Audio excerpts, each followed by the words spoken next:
Fourth team is from AFMC. The name is Helvi and Gaurav.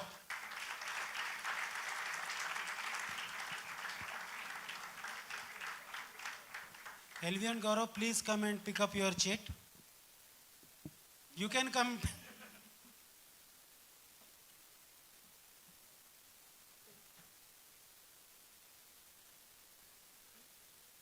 Yours is team C. You can sit at team C. You can take your chit with you. Three spots left, and any intelligent guesses? We're going to announce the third in the merit from behind. So, who is the third team which has qualified? Yes, you're correct. It is BJMC, Vishal and Rushil. Vishal and Rushil, please come here to pick up your seat.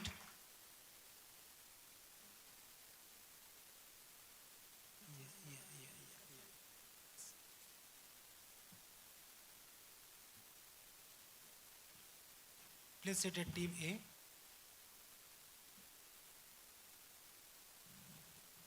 So now, two more teams to be selected, and the second in merit is Sambhaji Nagar Medical College, Government Medical College, Rohit and Saya.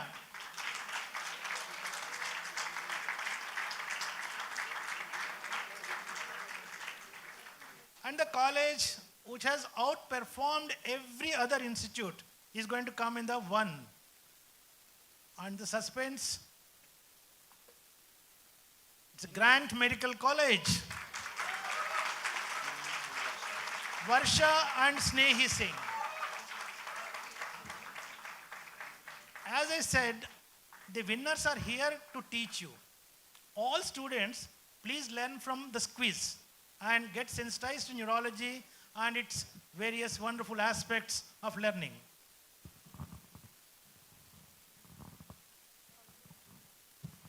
May I request all the participants to submit their smartwatches, mobiles.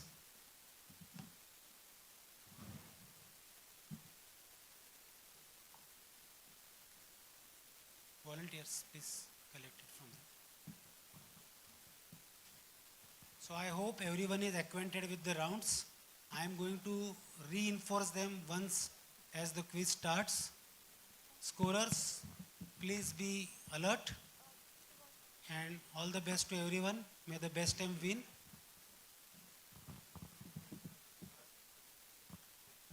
There are the scorers on the second round. Dr. Dulari, welcome Dr. Lalwani, and please do the honors.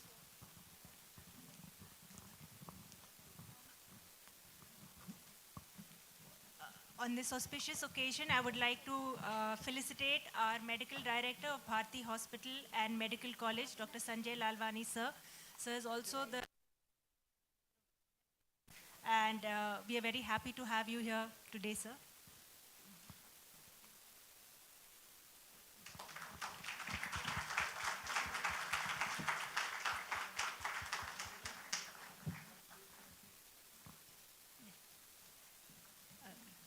So may I request you to say a few words before we start the quiz?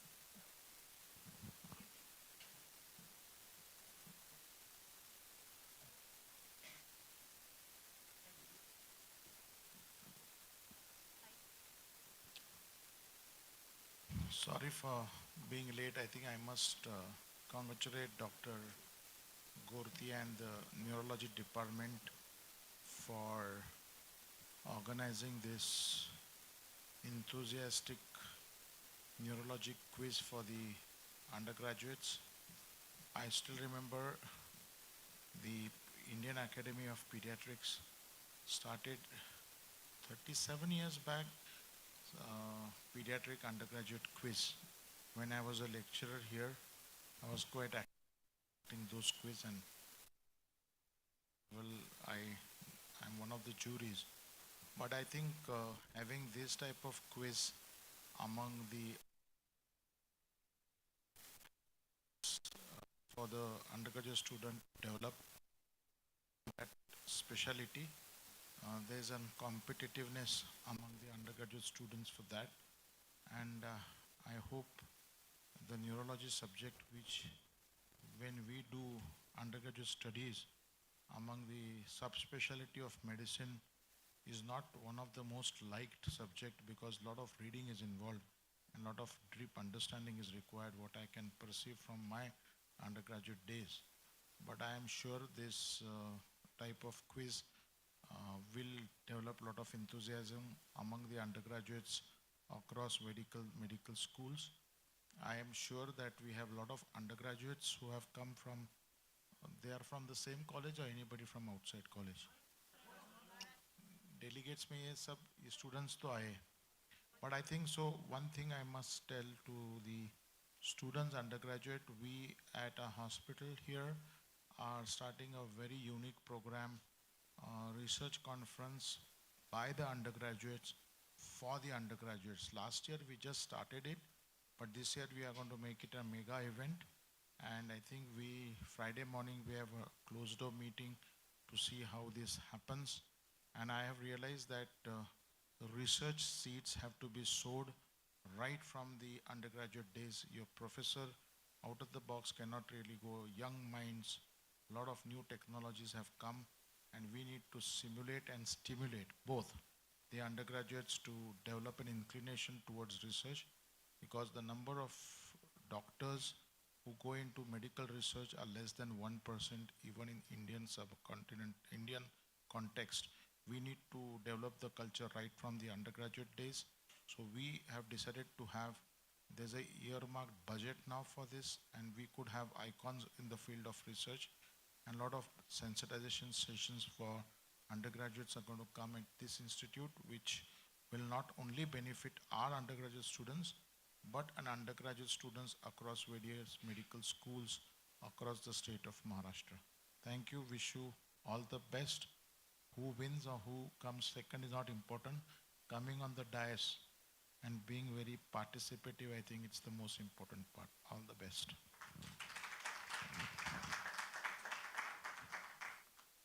Thank you, sir, for those kind words. And I will hand over to Gorthi sir and Gadkari sir to start off the much awaited quiz.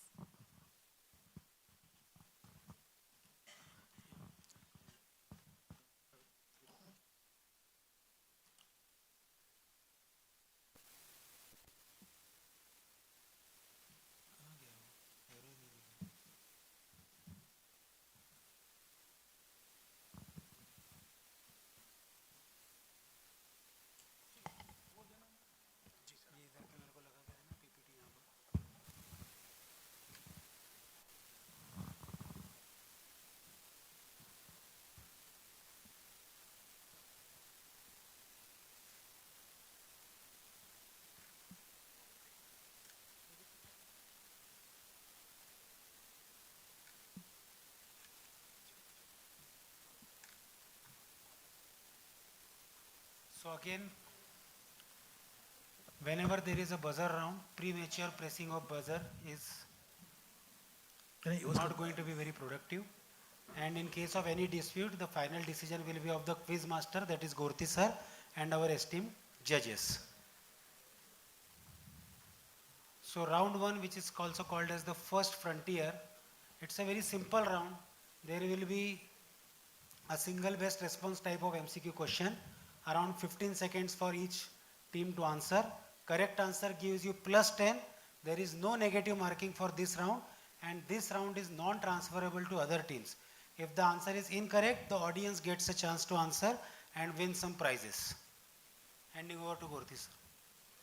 So before we start, I request Dr. Shripad Pujari to come on stage with me to conduct this round and the single best response round.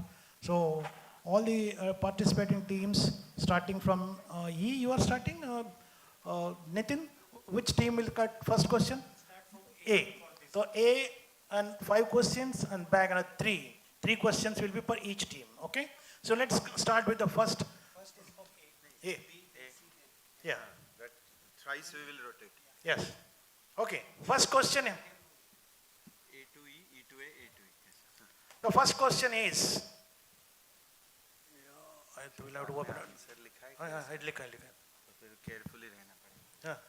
I will move the question. Second round. No, no, move. We'll. Okay. So you're going to get the first question on screen.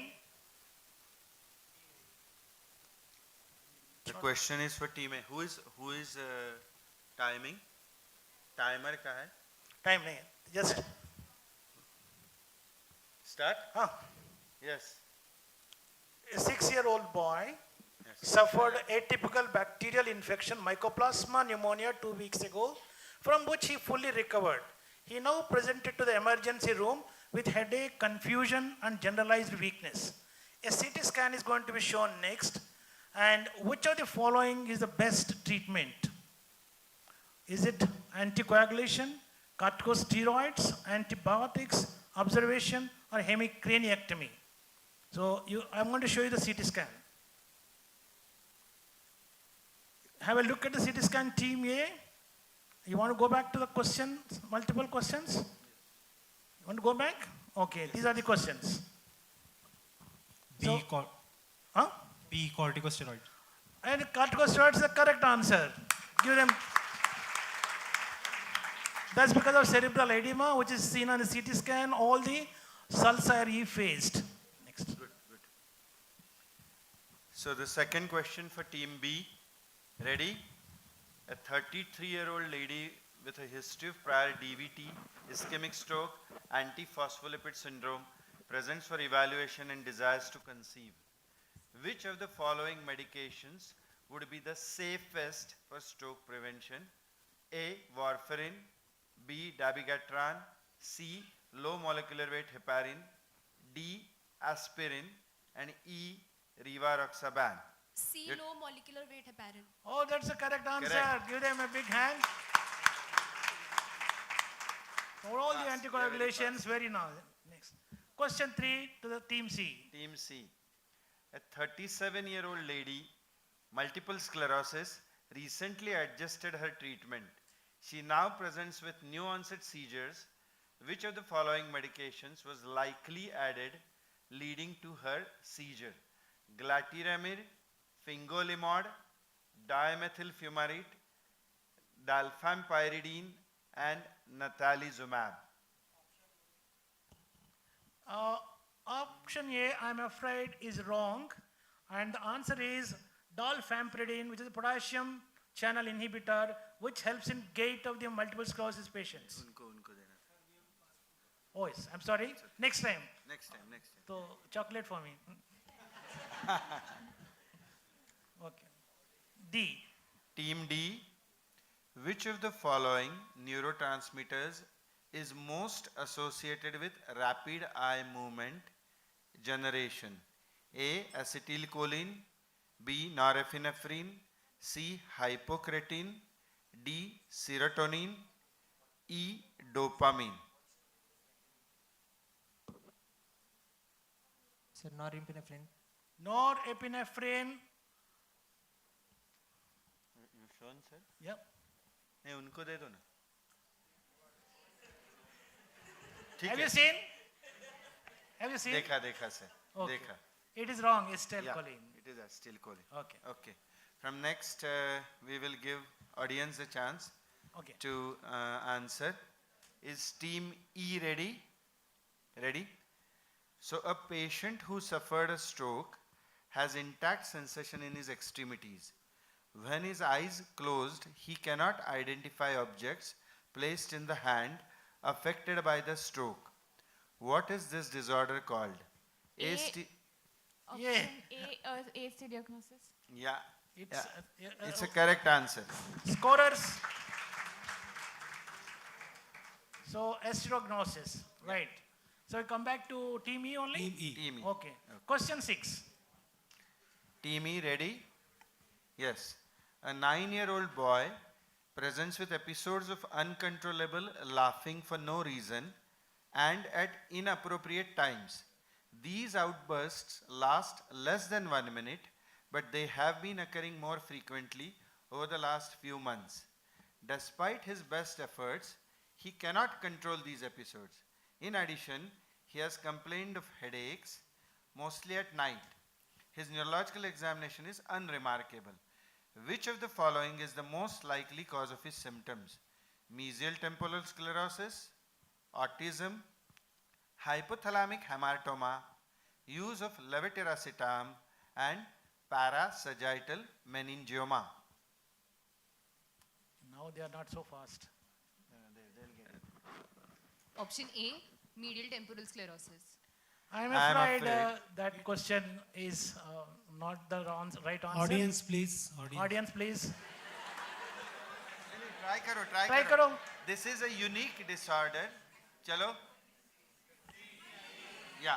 Yeah. So, Hypothalamic hamartoma is a, yes. Hypothalamic hamartoma is a gelastic seizures. This is called gelastic seizures. Episodes of uncontrollable laughter or crying lasting for less than 1 minute. Many times it can take years for the right diagnosis because the seizures are confused with behavioral episodes.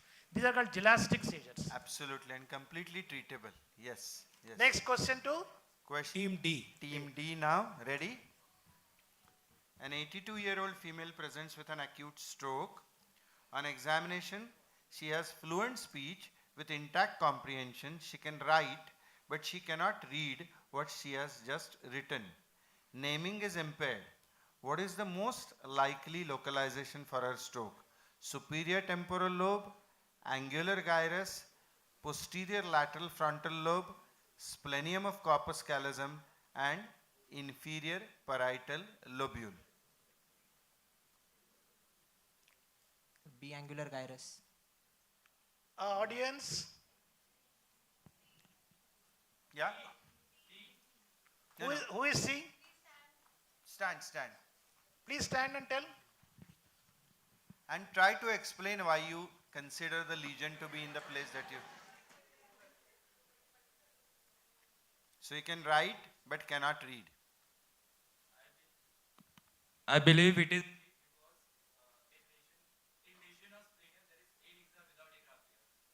So your answer is D. Okay, give him a chocolate. It's called pure alexia without agraphia. Absolutely. In pure alexia without agraphia, lesion is in the splenium of corpus callosum and adjacent medial occipital lobe on the left side. Patients can write, but they cannot read due to disconnection from visual input center and language centers. Angular gyrus causes anomic aphasia. Somebody said, that's why I wrote this. Okay, and question goes to? Team C now. Team C. I hope the scorers are recording the scores. Where are they? Yeah, okay. So Team C, ready?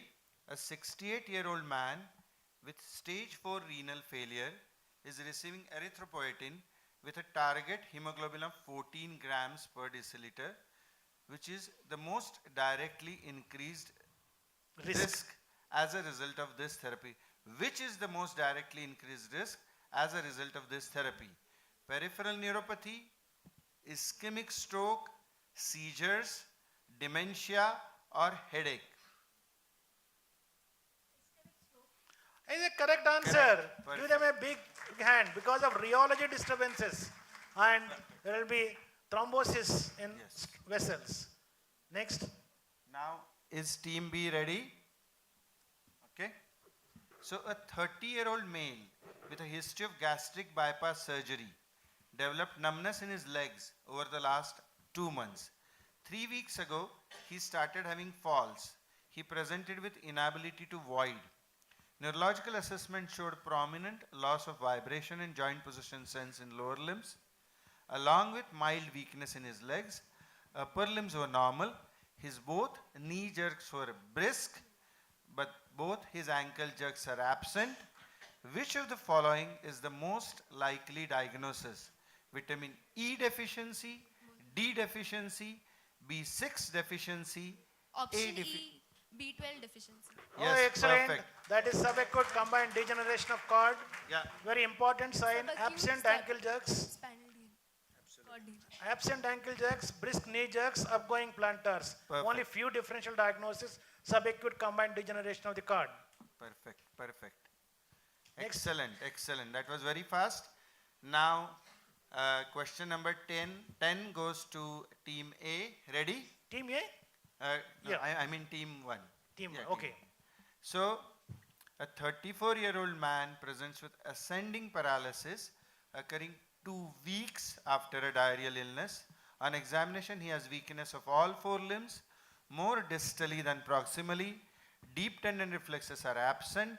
Analysis of CSF, there is 1 white cell with a normal up to 5 lymphocytes allowed and a protein of 104 milligram per deciliter, normal up to 45.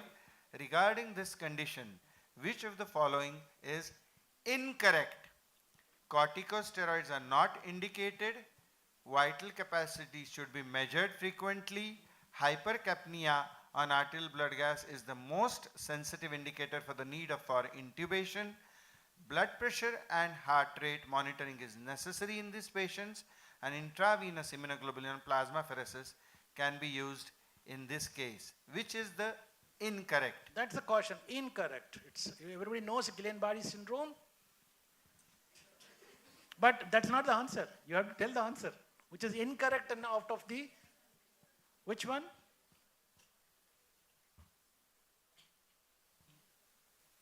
Option number D, blood pressure and heart rate monitoring is necessary. You should say incorrect, but that is correct. You have to monitor because they develop autonomic nervous system disturbances, right? Audience. Which one? Yes, hypercapnia on arterial blood gas is the most sensitive. That is incorrect. GBS patients should have close cardiac and ventilatory monitoring with frequent evaluations of a negative inspiratory force and vital capacity. Arterial blood gases are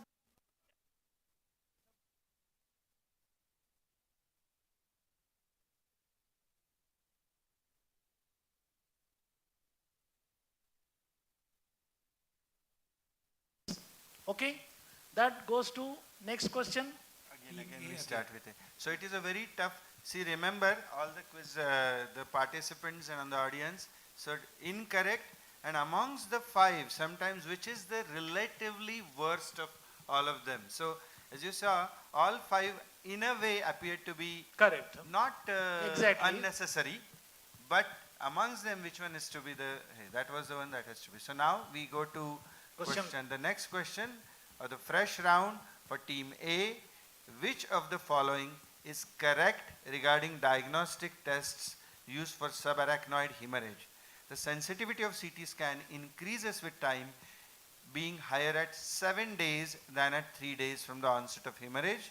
A 4-vessel angiogram is indicated in patients with non-traumatic SAH.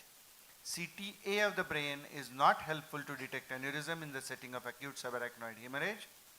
The presence of xanthochromia in the CSF decreases with time, and this study is more sensitive within the first 6 hours from the onset of hemorrhage, and a lumbar puncture should be performed in all cases. Yes? Option number A. I'm afraid option number C, whenever you get a subarachnoid hemorrhage case, what do? We have to do a 4-vessel angiogram as early as possible. That is the most important thing, because you have to decide cerebral vasospasm occurs very fast. The occluded, the spastic vessel you may not demonstrate. So as early as possible, you have to do a 4-vessel angiogram as okay. It doesn't It's a matter. difficult one, but When the going gets tough, the tough get going. You know, so that's why they have to answer yes, so this. we'll give the chance, To- give a chance to the audience. Audience, next time. Next time, yeah. Now let's go to the question for team B. Ready? A 34-year-old overweight woman presents with a severe migraine that begins 2 days but is now gone. She has not identified any triggers since these headaches began 2 years ago, has tried to avoid stress and has kept a headache diary. She averages about 6 migraines per month, each lasting for 1 to 2 days. What is the best choice of treatment at this time, assuming there are no contraindications? Prescribe sumatriptan and a non-steroid anti-inflammatory drug, NSAID, to take immediately today. Prescribe a preventative agent. give her dihydroergotamine infusion today in the office to prevent recurrence. Follow her over next couple of months before prescribing anything. Prescribe sumatriptan to use as needed as well as preventative agent. Best choice of treatment. Best.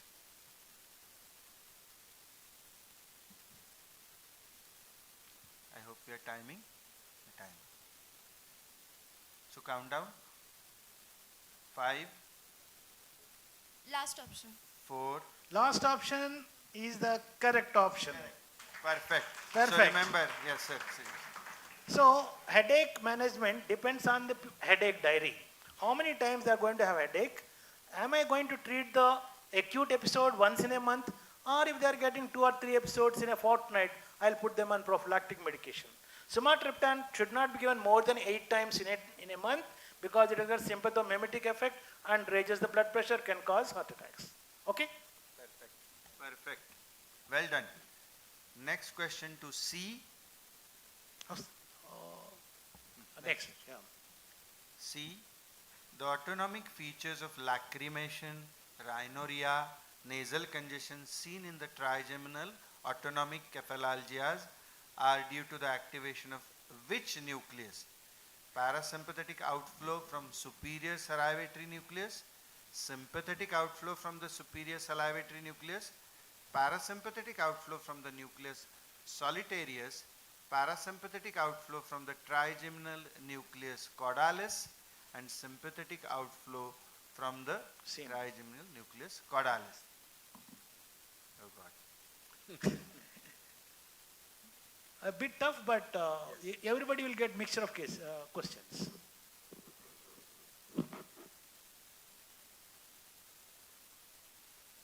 Parasympathetic outflow from nucleus tractus solitarius. Say that again. Option C. From the nucleus Solitarius. solitarius. Okay. Audience, yes. Option 1 is correct. Give them a chocolate. Very good. So, very nicely answered. It's a parasympathetic outflow from the superior salivatory nucleus. That's the answer for this question. Okay? Good, good. It is a tough one, but such basic mechanism questions are important to understand pathogenesis, and so then we can modify the treatment. So next, question number 14 now goes to team D. Ready? Go ahead. Okay. Which of the following is not an activation procedure that is used during EEG recording to increase the diagnostic yield? Not an activation procedure. Hyperventilation, sleep deprivation prior to the EEG, noxious stimulation, photic stimulation, and recording during sleep.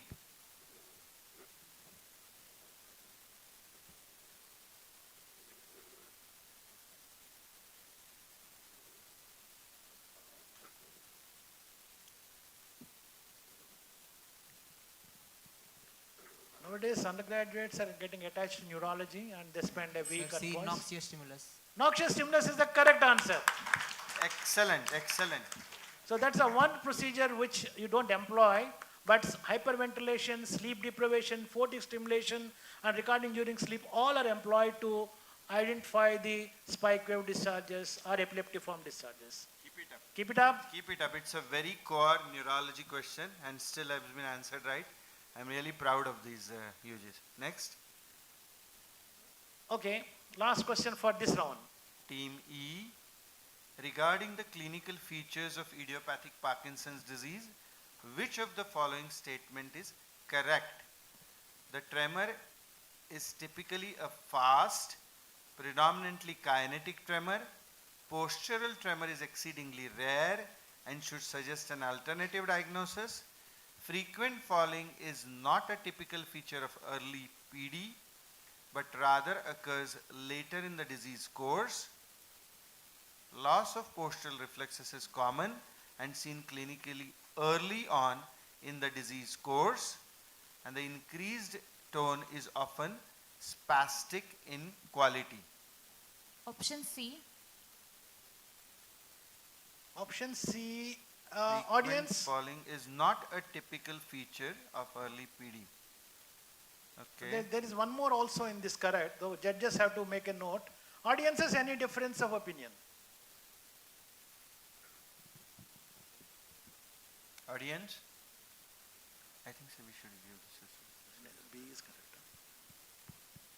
Exceedingly rare. अच्छा, अच्छा, अपने You said no, relatively there will be some. Anybody who is I saying, think we'll give them. let's see, Let's see. Any other which is even, closer to this answer. yeah. Rather, D. Yes, that's, who said that? yes. Okay, give her a chocolate. Ma- Postural tremor is exceedingly rare. You have to differentiate this. It's exceedingly rare and should suggest an alternate diagnosis, right?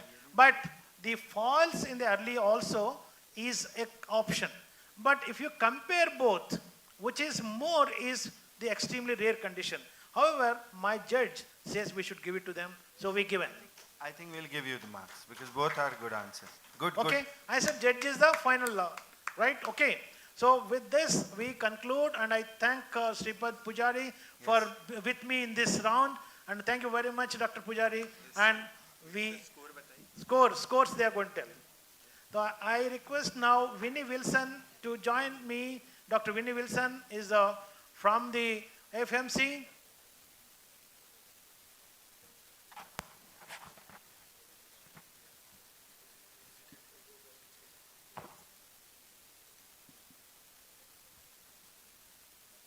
So as they are updating the scores for the first round, let me once again brief you the rules of round 2. So round 2, as I told you, is called as picture perfect pathology. You have to match the stem with the pictures that are going to be provided along with the question, and then you have to make a diagnosis. Again, the questions are non-transferable. This time we will start with team B, and then we will go B, C, D, E and A, and then again from A we will go back again to B, and then like that we are going to go. Okay. You monitor please, Yes, because sir. we'll be discuss. I'll just open it for me. Okay, so plus 20 marks for the right answer. Again, no negative marking, and the question goes to audience. If they are not able to answer, then the question goes to audience. And there will be 3 questions per team again. It will be B, starting from B, then C, D, E and A. And then again A, E, D, C and B. Like this. आप बताओ next. Now we will be confused on that. Okay.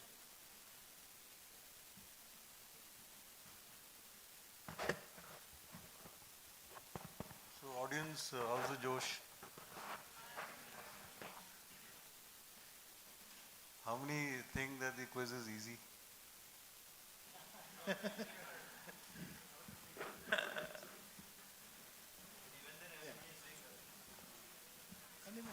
I'll see because I require to stay. आप जाओ, but बताओ the next one. Okay. So we'll go to the first question. So the question goes to team B, and you can see the picture on the slide. The question to you is, name the stroke syndrome resulting from the abnormality noticed in the diffusion weighted MRI of the brain. Question is to team B. What is the stroke syndrome? You have 10 seconds more.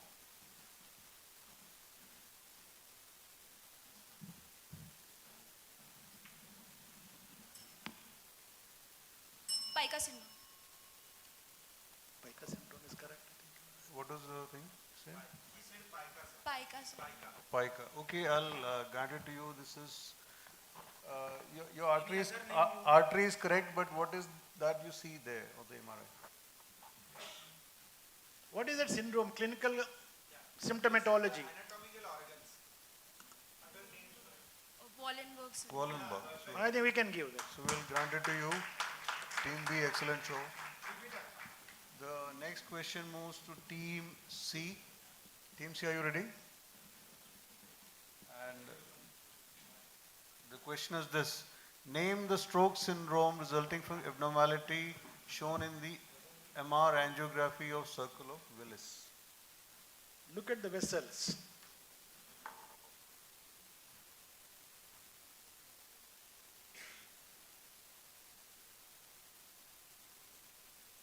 I think we'll give them if they identify the vessel also. What do you say, Dr. Winning? Yeah, maybe a little. So I can give you a clue. Hurry. Probably this a little. So this is a stroke syndrome results in abnormal upgaze. What is the answer? The tectum of the midbrain is involved. Yeah, The what is Parinaud syndrome. Perinaud. Parinaud syndrome is correct answer. That's a good answer. Full marks to you, Team C. The question moves to. One second. Did you observe which artery is blocked? Now the answer is there, so it is No, written this. go back and see. No, So show what- the answer. so- Show the vessel which is blocked. What is You artery? got the marks. Which vessel is blocked? Compare with the sketch. Which vessel you are not seeing? The base. Basilar artery. Very good. I think it's okay. Next. Yeah, the answer was here already. You know, I gave. Team D. The question is, in axial diffusion weighted image of MRI, bilateral thalamic asymmetric infarcts are seen. The question to you is, which artery is involved? Team D. Sir, artery of Percheron. Excellent. Excellent answer. That's Fantastic. full marks to you. Coming from an undergraduate, that's amazing. We cannot answer at this. Yeah. Team E, we have high expectations from you. The next question goes to Team E, and your question is this. In the axial diffusion weighted image, MRI is due to which arterial occlusion? So, you can look at the abnormalities are the bright areas, so have a look And identify where it is located. Left MCA. Audience. Okay, the question goes to audience. Audience. Anyone in the audience? It's called pearl of string appearance. Yeah, you're right. So I heard the correct answer from the audience. Can somebody get up and answer?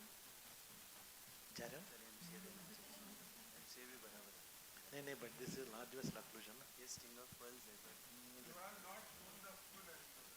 But sir, this is enough, sir. The pearl of strings is characteristic. Left ICA is the correct answer. Anyway, it's up to the judge. What do you want to say? Yeah. Okay, we'll grant it to them. We'll grant it. So it is more proximal than MCA. Yeah. It's classically seen ICA, but yes, MCA can also be. But it's a very broad answer. No? If you say it's a broad answer, you have to be more specific, but it's judge's call. Moving on, the next question is Team A. Team A, are you ready? Ready? Yeah. The question is, in case of stroke, this NCCT shows which artery abnormality? Now look at the CT scan closely. Carefully. And you will see something abnormal standing out. What is it? You have 10 more seconds. It should be picked up. Right MCA. No, what are you seeing? What is this called? There is a bleed in the sylvial fissure. I'm afraid that's not a bleed, it's not a correct answer. Anybody from the audience? Undergrads. Yeah, you there. Yeah. Thrombus. What do you call? Hyperdense MCA. Hyperdense MCA. So, I will grant you a chocolate, please chocolate down. The question now moves back to team. Second round starts.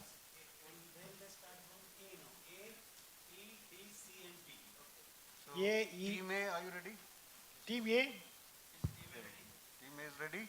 And the question to you is this. A gradient echo image of MRI and histopathology alongside the stain slides indicate which diagnosis? So I'll give you a clue. This is an elderly individual and we are showing a histopathology along with an echo gradient image. Mic is on. Yeah. Old age. But bright students answered. Bright students. Did they say? This is Alzheimer's. I'm afraid that's not the right answer. Anybody in the audience?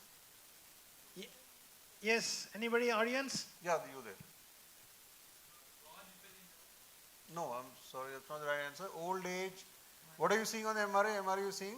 Gradient echo. What are you seeing on gradient echo? That's a.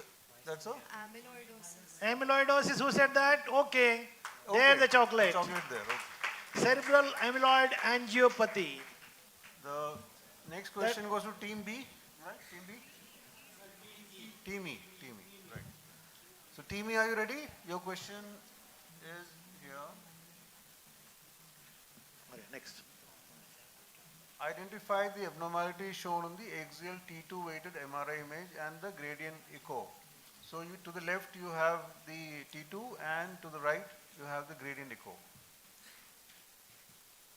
What is that abnormality?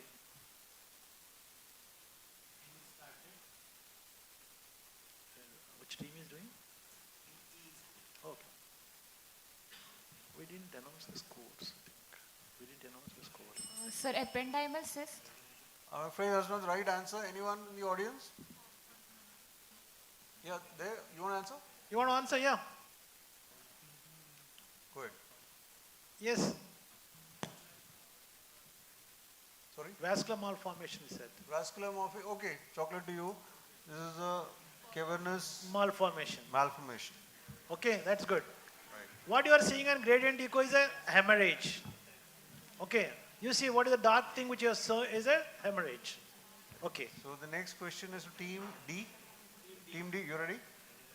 Your question is here. What is the abnormality that you see on the stir image of the MRI of the spinal cord? And the clue is as a diagram next to the MRI image.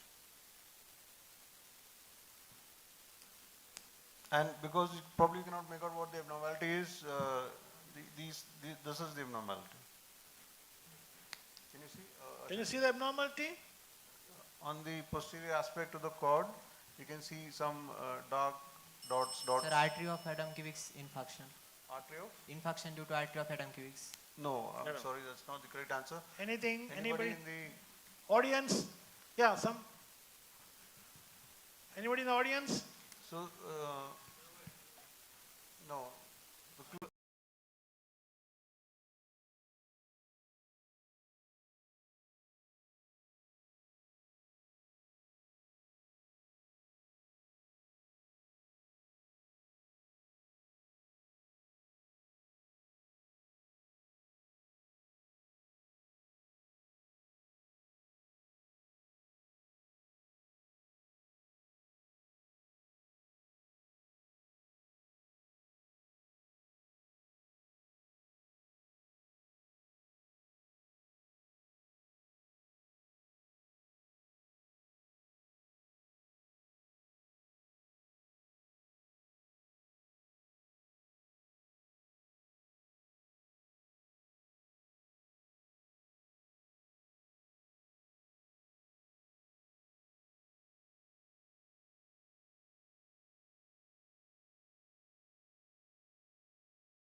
not getting that. Concept is there. When there Shall is we give? Yes, yes, sir. Sir, when there is injury at frontal end, then the effect of that injury is comes behind, means Okay, we'll grant it to posterior you. end. We'll It's grant a- it to you. It's a coup and contra coup injury. Very good. Give them So give full marks bit- to full team B. marks. Moving on, this is the last question of the round? No. No, there are two. Two one more. Two more. Okay. Team E, you ready? Now look at the picture. You have to tell what is the diagnosis based on the MRI abnormality. Look at the MRI. And Identify look at the pictures. You I- see, there is somebody is doing something. Yeah, and identify the structure where you can see the abnormality in the MRI, and then think of a diagnosis. Wernicke's encephalopathy. I'm afraid that's not the right answer. Anyone in the audience? Yeah, you there. Central pontine myelinolysis is a correct answer. Who said that? You. Yeah, Okay. Full marks. full marks. Give him the chocolate. Okay. Also called osmotic demyelination. Now we move on to team A. Your turn, team A. You must Ready? have seen in that picture he was drinking alcohol. We showed kidney and hyponatremia. That's the clue. Okay. Team A, this is the last question of the round. So the last question of the round. Team A, you ready? No, one And more your question. questions. 15 questions on it. Okay, okay. This is the 15th one. Okay, 15. Okay. Identify the fundoscopic findings related to all the other three images shown. Look So- at the images. So you basically have to see the fundus and what is the abnormality, pick it up. And you may use the other images as a clue.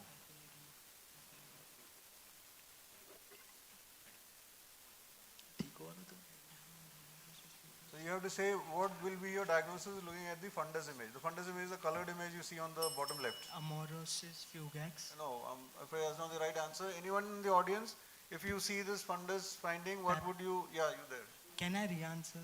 No, you already answered. That's answered. That's all. Papilledema. Papilledema is the correct answer. Correct answer. Raised intracranial tension, Right. chocolate to him. And with that, we come to the end of round two. Good show, everyone. Thank you very much, Dr. Vinny, and rest you. Okay, for the third round, Dr. Nitin will brief the rules, and Dr. Prajwal Rao will be with me. And you want to announce the scores also. So at the end of round one, the team A had 10 marks, team B had 30 points, team C had 10, team D had 10, and team E had 20 points. As we update the score of second round, let me briefly take you to the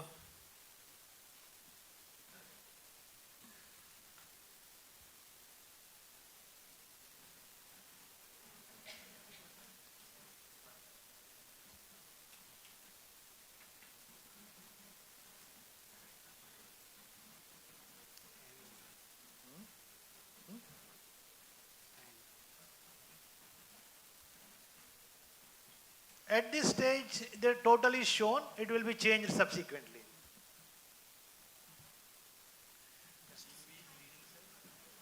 Team B is leading.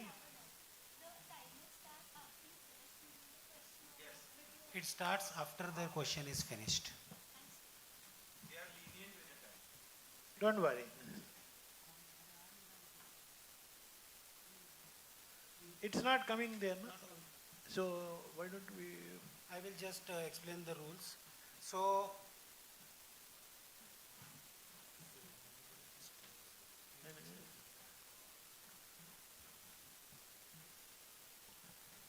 this is a pouncing round. All the more important is that no one is going to answer it in the mic. It is a written round. Now, the question to the original team has a home advantage over here. There will be two questions given on a clinical subset. There will be two questions. Everyone is free to write the answers, but the original team, if it gets even one correct, they will get 10 marks. If they get both of them correct, it will be 20 marks. And even if they get both of them wrong, there will be 0 marks. That is no negative marking. Whereas when the pounce window open, there should be a show of hands. Once there is a show of hands, our volunteers will correct the cheats from you, and then we will read the answer. Now whichever team is pouncing, suppose we are starting this round from team C.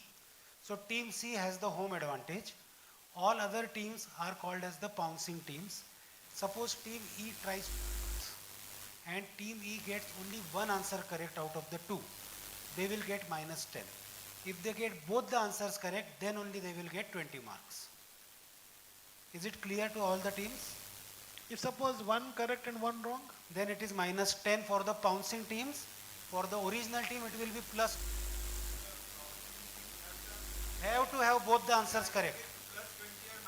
Plus 20 or minus 10. No, you right. have to write it, we will collect it from you. Papers to be given. Please give the paper answer sheets to them. Come, it hung here. We will need volunteers to collect. थोड़ा सा ये देखना. It's not moving. It's not moving.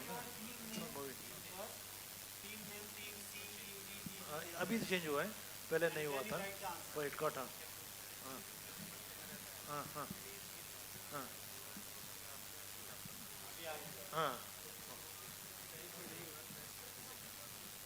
Okay. Okay.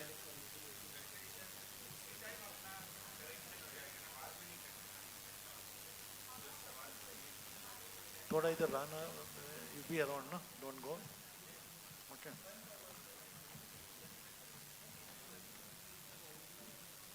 In this, it will be there. They'll come to know. Oh, some more papers to be given. Dr. Prajwal Rao will be with me to conduct this pouncing round. And so, let's start with the first question. Only we'll give the stem.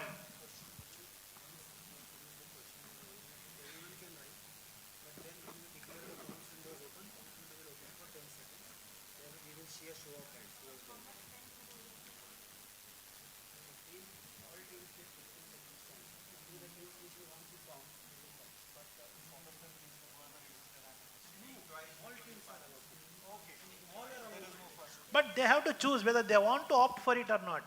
Because there is always a danger of losing 10. Whether they want to pounce or not. Everybody answers. They will pounce when the pounce window is open. Okay? So we give a question. Everyone starts to write the answer. And then once we say time is over, and now the pounce window is open for 10 seconds. So in 10 seconds, whichever team wants to pounce, All can win 20 marks. Because the answer should be correct. Even if one is correct, you lose. So be careful about it.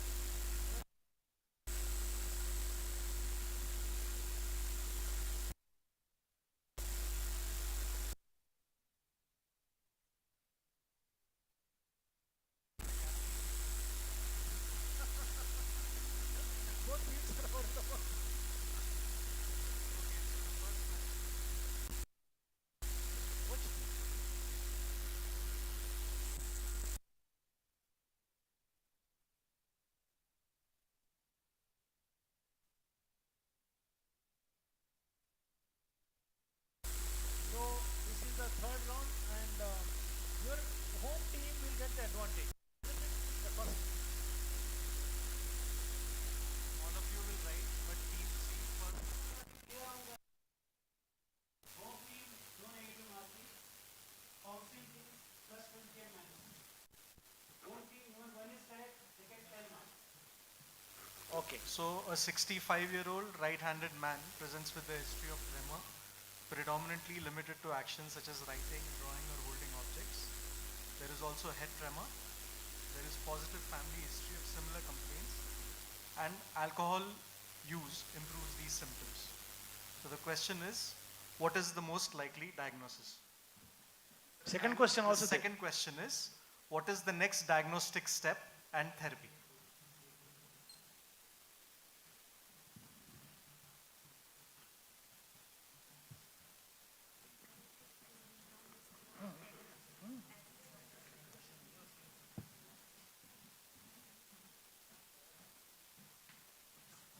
You go to the home team first.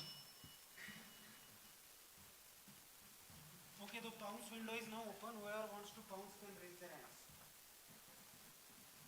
Who wants to pounce can raise the hands. 10 seconds over. 10 seconds are over.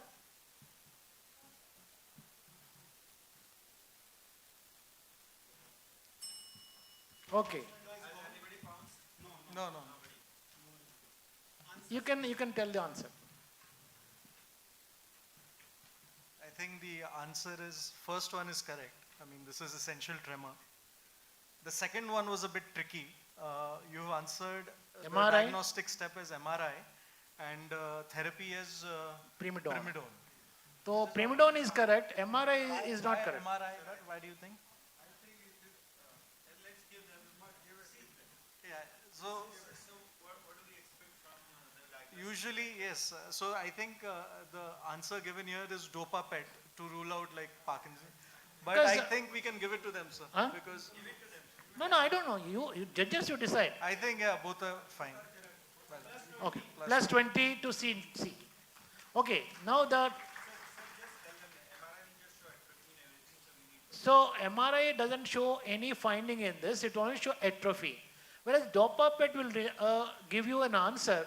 If there is a dopamine deficiency, it rules out Parkinson's disease, right? Parkinson's disease in, and then you can say it is essential tremor. Important point is alcohol has improved. That is a characteristic of this thing, right? Disabling tremor. Okay, so the next question will go to team D. Okay, long question. 40-year-old man is brought with inappropriate and impulsive behavior. He appeared fidgety for several years, and more recently he had generalized coriform movements. He is alert but easily distracted and tangential. Recently he developed jerky movements affecting his entire body. He has difficulty with balancing and has brisk reflexes. On gait testing, distal chorea is present and he is found to have imbalance. Clinical examination shows intact short-term, that is recent memory, but he has difficulty in calculations. There is pyramidal tract involvement in the form of symmetrically increased reflexes. His deceased father reportedly experienced similar symptoms. So please go through this. Summary of the case for some time, the clinical scenario. Good idea would be to write down the points if you want to.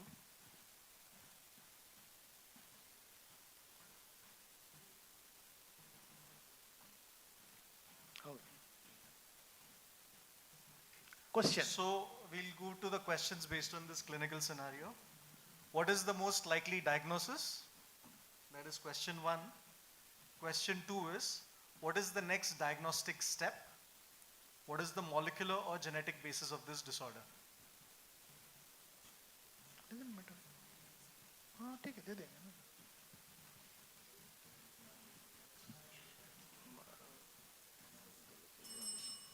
Okay, so now for the next 10 seconds. Actually, you should say that will be trinucleotide repeats. Pounce window is open now. Trinucleotide repeats. Any team wants to Genetic pounce? test. Team A wants to pounce. Any more teams?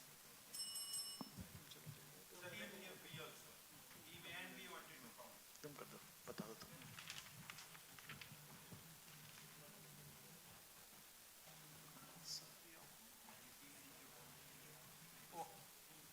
ये तो कर दिया. आ गया तो. Okay.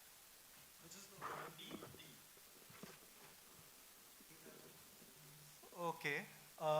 So you've written, the first question was, What is the diagnosis? Likely diagnosis. so Huntington's is correct. Now the second was the diagnostic is CAG repeats is correct. But what is the genetic basis of this disorder? No, I mean it's a difficult. Actually, the question is a bit vague. But what is the next diagnostic step is correct. But what do you answer for the what is the molecular or genetic? नहीं question जो है ना sir दो इसमें what is the next diagnostic step? तो trinucleotide repeats लिखा है. So I think that's fine. We can go for it. है ना? Any other pouncing chaps? So team A and team B also have So all these 20 teams points, get huh? all the points. 20. Okay then, scorers.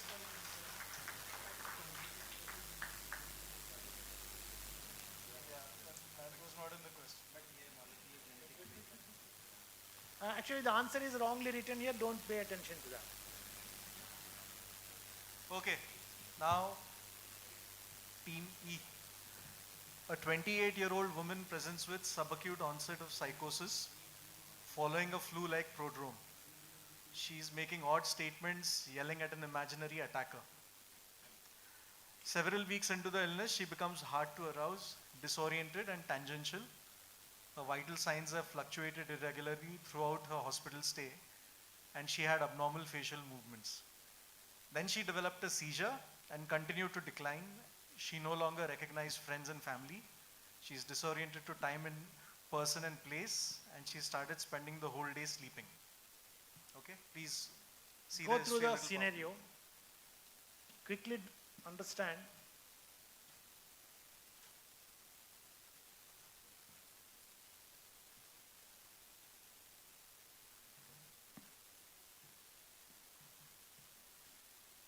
Okay, I think we'll go on with the question now. So what is the most likely diagnosis? What is the next diagnostic step and therapy?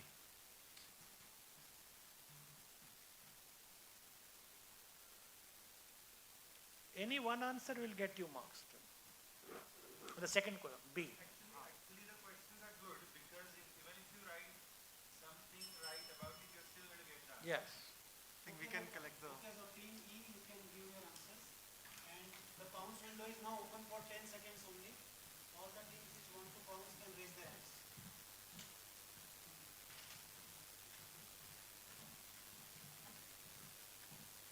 Any team wants to pounce?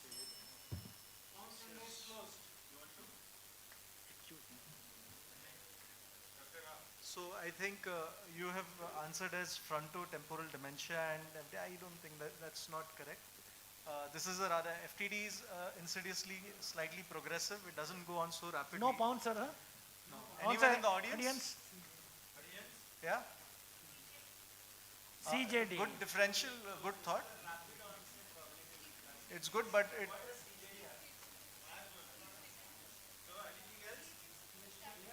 It's not sleeping Rapidly sickness. progressive dementia. NMD. NMD is correct. So this is an auto... No. HSV will come later. I mean, it comes, follows HSV. And HSV is rather, it will evolve over a few days. This has gone over a few weeks. So, but yes, of course, that's a differential. So this is like an autoimmune encephalitis, which is NMDA. And you do it by testing the serum and CSF NMDA receptor antibodies, and then you treat with immunomodulation. Okay, so now I think it's... yeah. So, which team now? Okay, team A, your question. A 57-year-old man noticed that he had difficulty marching in the line as a soldier. From the age of 20 until the age of 40, he had a slow progressive course. Subsequently, he showed rapid progression and developed gait disturbances, diplopia, dyssynergia, and paresthesias in the limbs. On his examination, his higher mental functions were normal. He had a severe dysarthria. His eye examination showed slow saccades, impaired vertical gaze. There was no nystagmus. His power and tone is normal. There is a constant static tremor in both hands. His sensory examination shows an impaired vibration and joint position sense. His reflexes are absent. Superficial reflexes, bilaterally extensor plantar responses. And he has a lot of cerebellar signs, ataxia, dysmetria, and dysdiadochokinesia. There is a strong family history. 4 successive generations are affected. Okay, please read the question.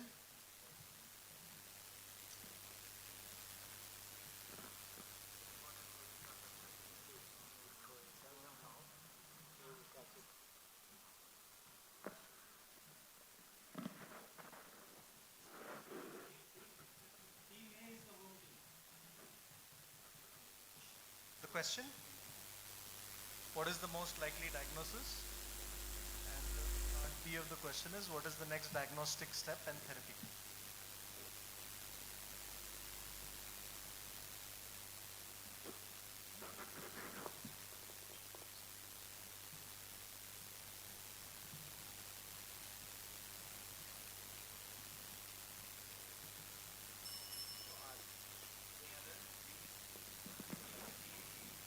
Anyone wants to pounce?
Okay, so pounce window is now open. For 10 seconds, the pounce window will remain open.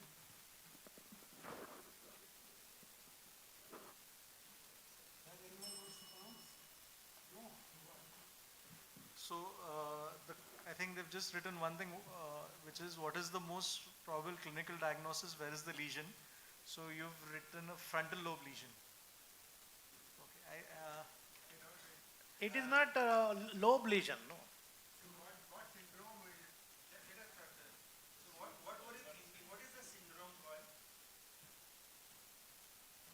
Dysarthria, dysphagia, spontaneous laughter. Pseudobulbar. effect, that's correct. So the tracts are involved, corticobulbar tracts, Bilaterally. bilaterally. And how do you treat it? Ocrelizumab is That MS. MS. That is disease modifying. What sir is asking Is the symptomatic treatment. how do you treat the progressive pseudobulbar state? That part Is the treatment. and how do you treat MS in such progressive? You are perfectly right. Ocrelizumab indeed is the answer. But we are talking about the syndrome. What he said, that's The treatment of that symptomatic syndrome. therapy for pseudobulbar effect. They are not given. Oh, then go to the next question. Okay. Next team is, Next team. we started with, We started with C, now this one round is over. Now from C we go to B and A. I thought we went from here to, they'll be last. We went from C, D, E, A, B. Now we go from I'll see you there. B, A, E and D. Okay, so a 58-year-old woman was brought to a psychiatry clinic by her family with a 2-month history of odd behavior. She was previously a reserved, pious woman, but in recent days, she has been found to be wearing inappropriate dresses. She was also restless, had been sleeping less than 4 hours a night.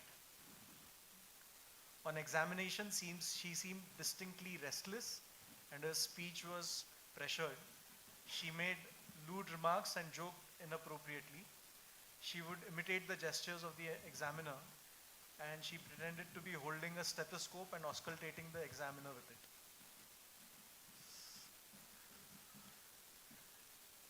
Team C is the home team. Quite a vivid history. Vivid history.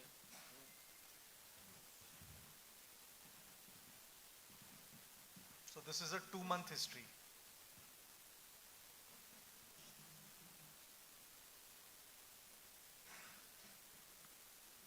This presentation is most consistent with dysfunction in what part of the brain? That is 1. Name one cognitive test to assess this brain area dysfunction. Now you have to be specific with the brain area.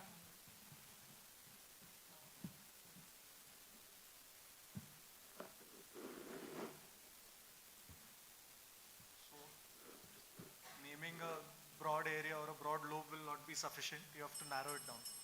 Okay, so you can submit your answer. Pounce window is now open for 10 seconds. Who wants to pounce? Team A wants to pounce. Any other team? Team B wants to pounce. First we'll check the home.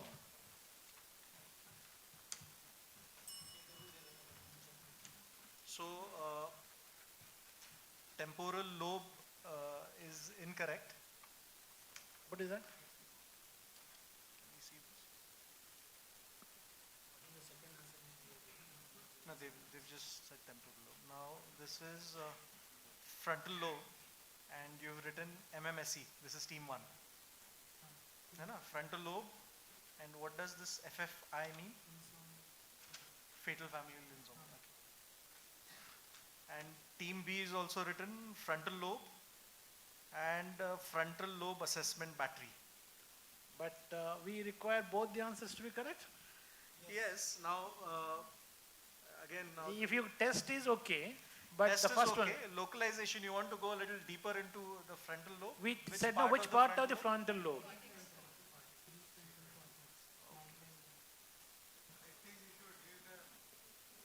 So now the thing here, sir, was like both the answers have to be correct. So MMSC and frontal lobe, would you think that's correct? MMSC would not. Now frontal lobe and frontal lobe assessment battery, that is a tough one. But there's only one. Grossly you are correct. There's nothing here, but there is no precision in the answer. See, the correct answer, which the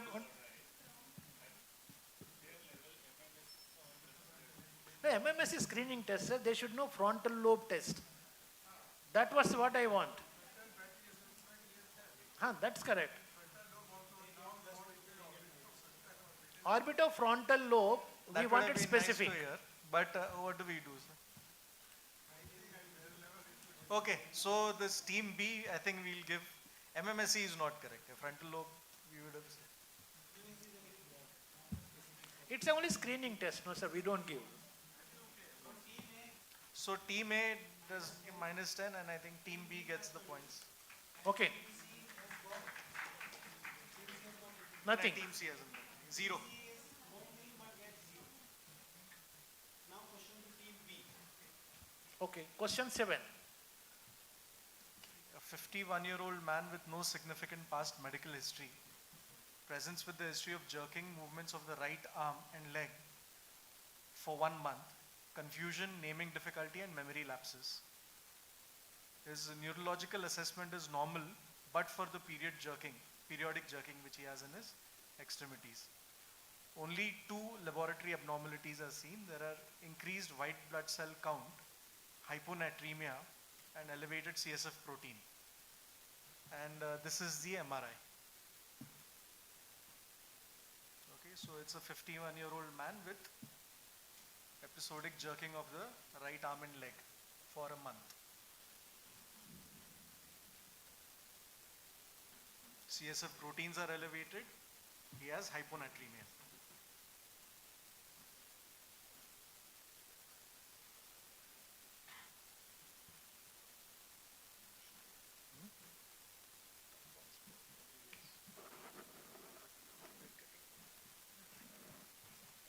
Questions? What is the likely diagnosis? What antibodies are expected to be positive?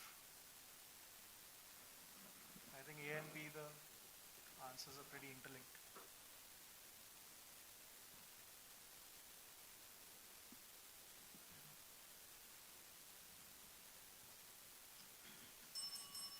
So primarily you can hand over the answer, and the bounce window is open if anybody wants to do it.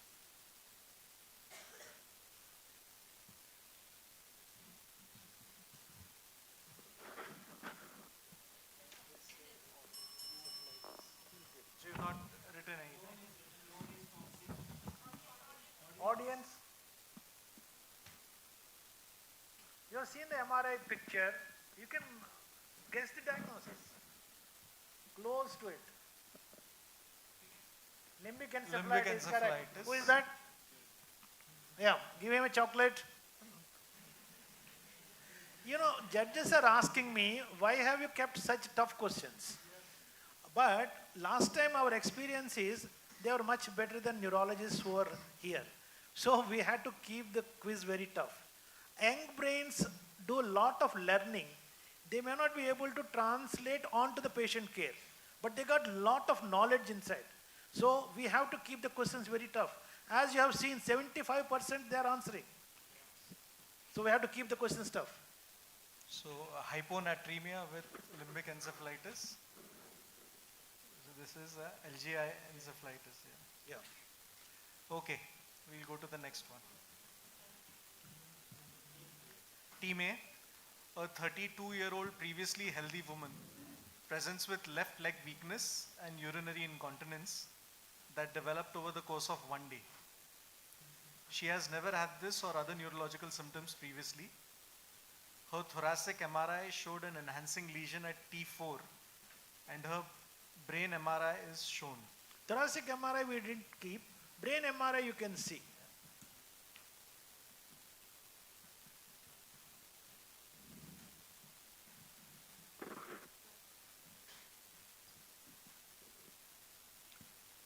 I think we can give the questions. Yeah.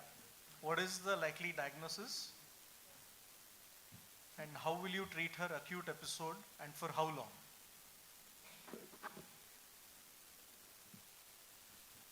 Home team. Team A, are you ready?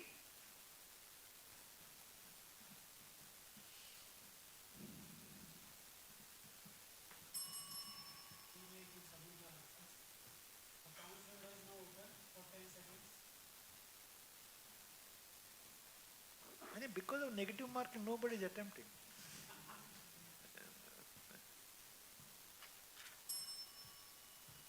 Okay, so you've written multiple sclerosis, which is correct.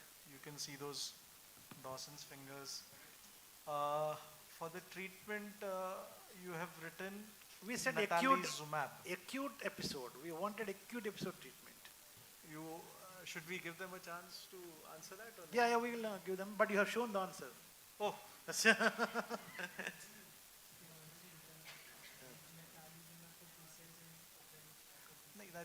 that is like the disease modifying therapy. But acute episode, you have Acute to episode, write you have to state methylprednisolone. But you will get 10 points. No, they don't. He's get plus 10. Plus 10 to the home team. Yeah, one more दे दो paper. They have to write, no? नहीं उनके पास है Paper चाहिए? Okay. Question 9.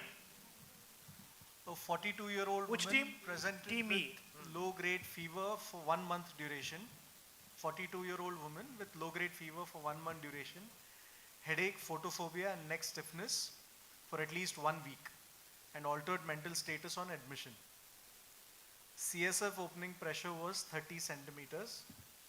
CSF analysis showed no RBCs, 55 white blood cells, out of which 70% were lymphocytes. The protein was 60 milligram and the glucose was 50. India ink smear was positive in the CSF and the brain specimen is shown here. Okay?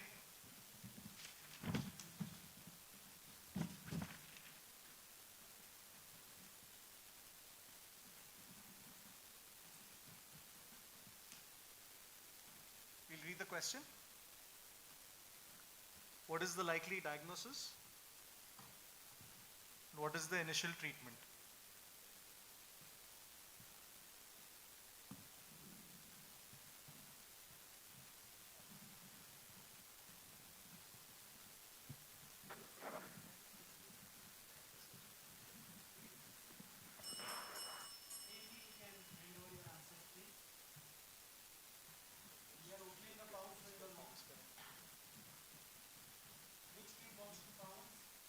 Any pouncer? Yes, one pounce.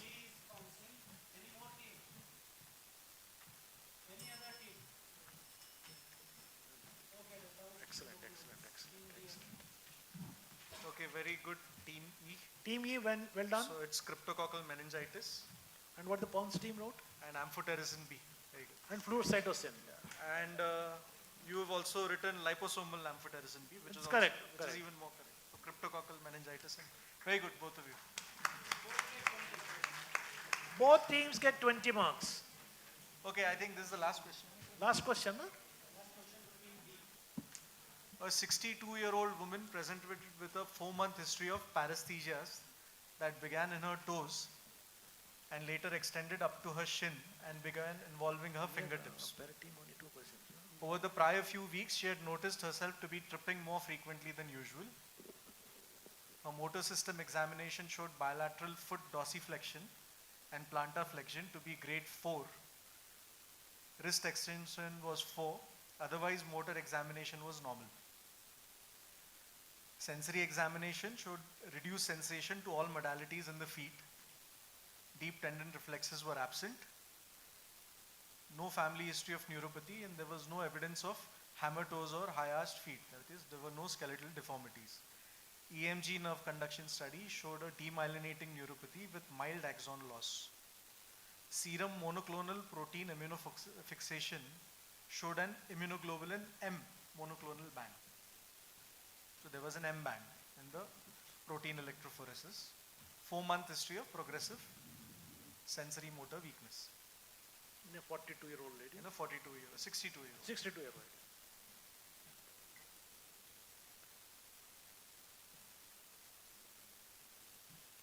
I think for undergrads, this is a question which they should answer.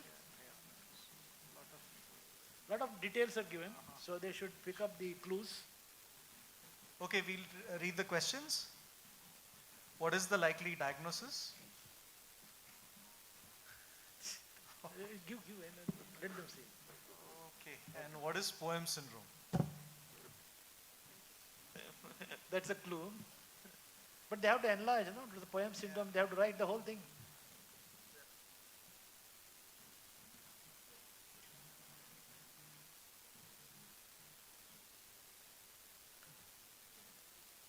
I granted even anybody writes it because most of the undergrads doesn't know this. Time is up, I think. Time is up. Pounds. Yeah.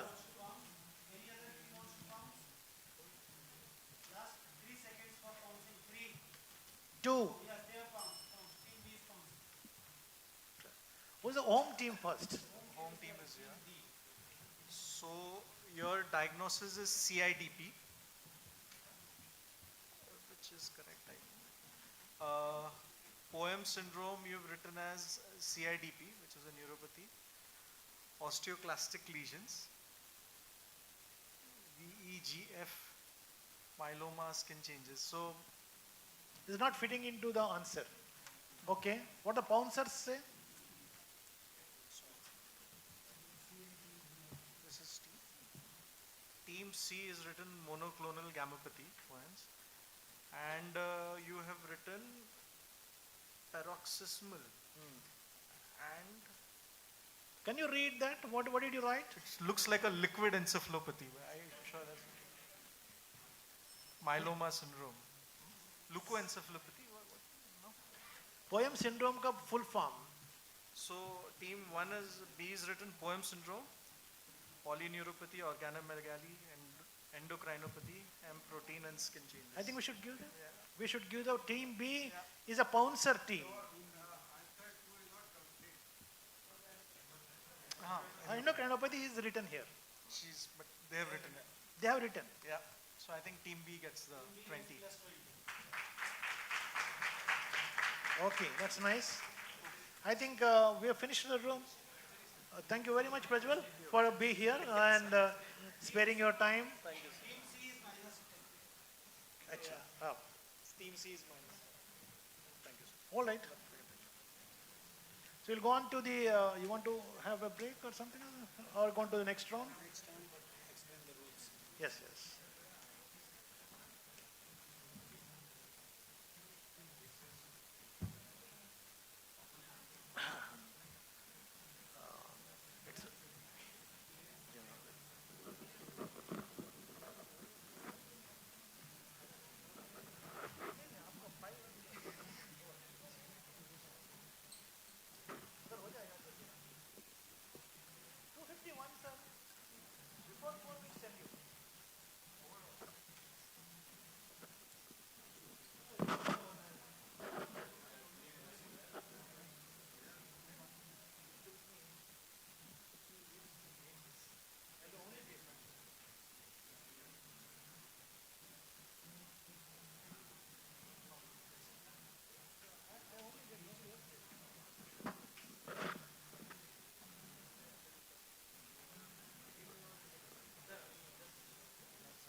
Now let us come to the round 4.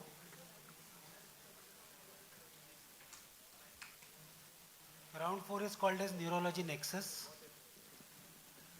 But before the end of that, let me tell you the score of round 2. Round 2, Team A did not score any point. Team B, Team C and Team D all scored 40 points and Team E scored 20 points. Round 3, Team A scored 20 points. Team B scored 60 points. Team C has scored 10 points. Team D has scored 40 points. And Team E has again scored 20 points. So round 4, these are the rules. Description of a neurological disease will be given. 3 questions based on that disease will be asked per team. It will either be MCQ or fill in the blanks type of question.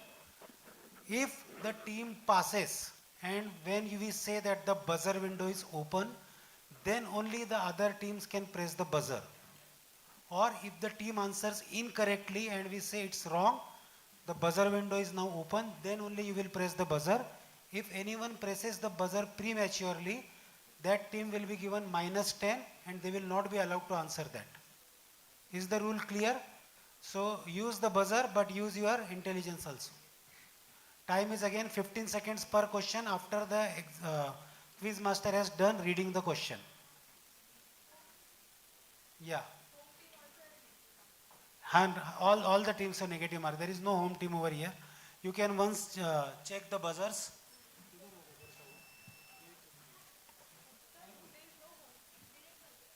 There is no home team. Only thing is that the first question suppose is going to start now. The round is going to start from team D. We wait for their answer or for them to pass. If it is a pass, or if it is incorrect, and when the quiz master says that the buzzer window is now open, then you have to press. So what I am going to do, I am going to reset everyone. First team A, press. Yes, it is coming. Wait. Press. Press. Press. Press. So all buzzers are working. Okay. Now whoever presses first, when I say the buzzer window is now open.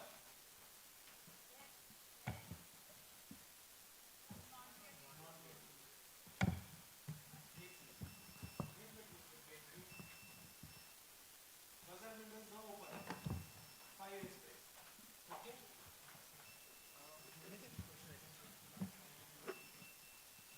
One question is 20 marks. Each question is of 20 marks. One after the other, the questions will be asked. First question, then second question, then third question. So this round, each team has got a chance of scoring 60 marks.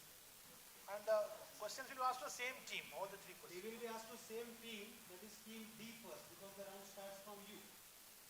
You will be asked the question. If you pass or if you answer incorrectly, and when the buzzer window opens, then other teams will get a chance. And after that, again you will get the second question.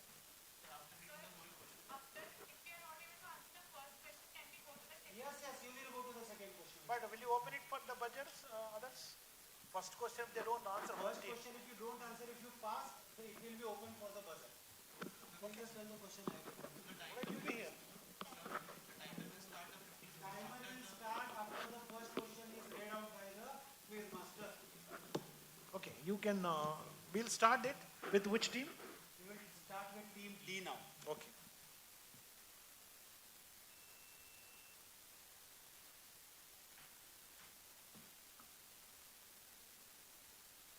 So the neurology nexus we're going to do.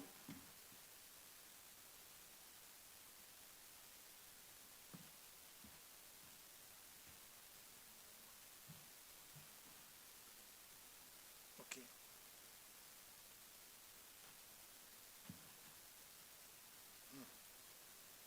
Sir यहाँ से ही करना होता है कि arrow ले लो आप वहाँ से उसको क्लिक करना ठीक है. So डबल क्लिक हो जाएगा सर ऐसे मत करो इधर से ले लो इसके लिए यहाँ पर आप टैप करना सर इसमें ना स्टेम नहीं देना है और एक क्वेश्चन जैसे. पूरा question Okay.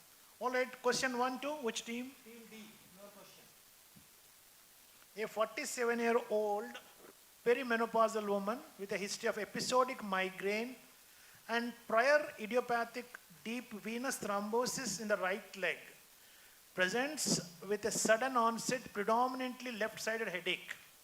She says that it feels somewhat like her prior migraines, but the sudden onset and lack of photophobia and phonophobia are atypical for her.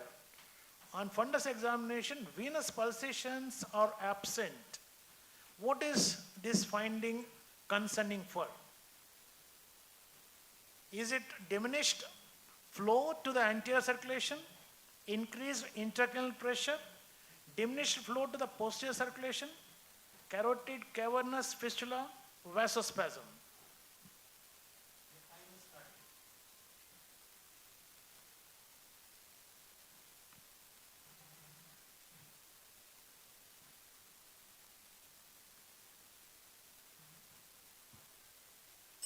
It's a diminished flow to anterior circulation. You have given the answer as A. Yes. So the buzzer window is now open. The buzzer window is open, that means the answer is incorrect. Give me a bag then. Give me a bag.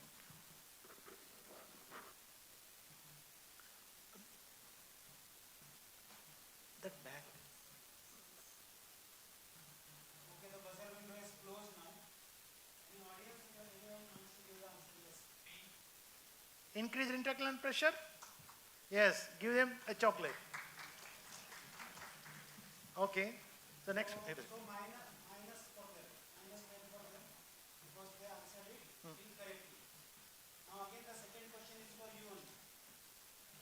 What is your suspected diagnosis on the basis of this information? episodic migraine with atypical features related to hormonal changes, subarachnoid hemorrhage, cerebral venous sinus thrombosis, carotid dissection, vertebral dissection.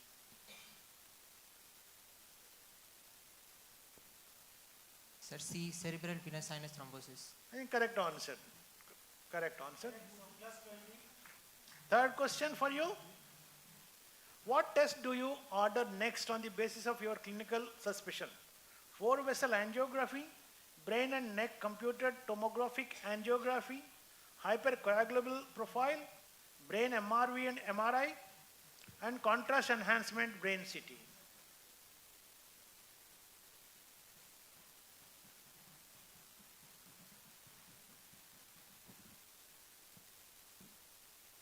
Sir, C, hypercoagulable profile. I think it's a wrong answer. We'll have to do.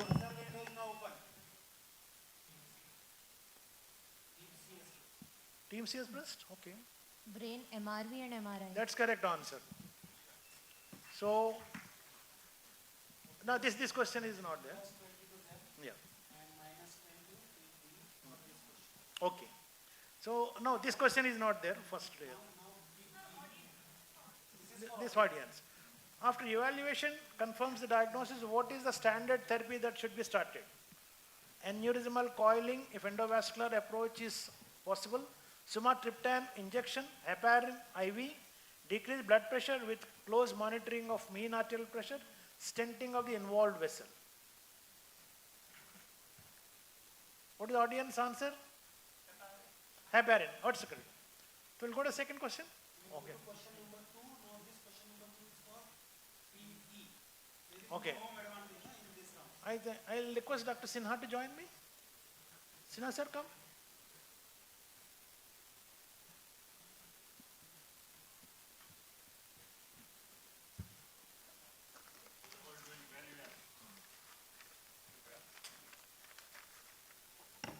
Second question, sir.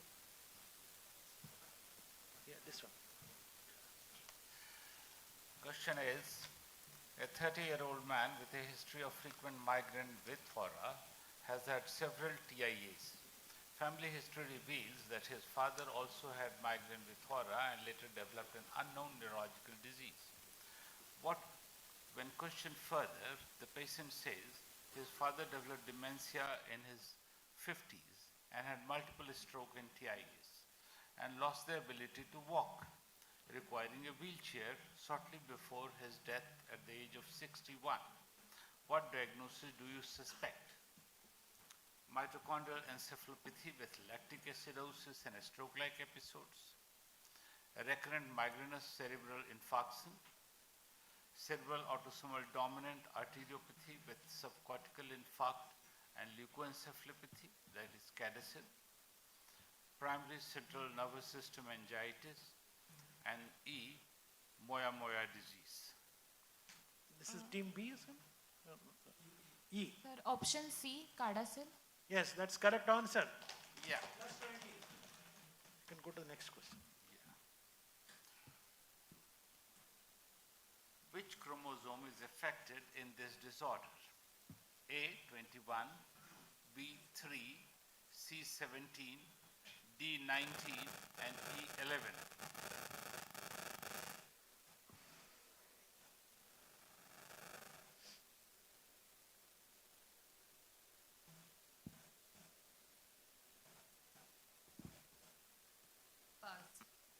Pass. Nobody is attempting. Audience?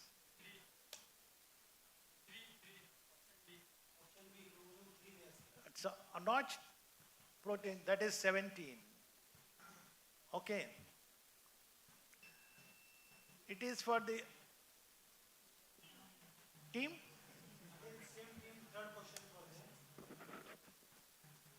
What is the mode of genetic transmission for this disorder?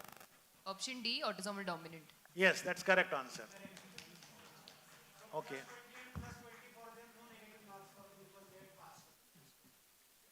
So in this audience question now, what would you expect to see on MR image of the brain of a patient affected with this disorder? It's audience, not.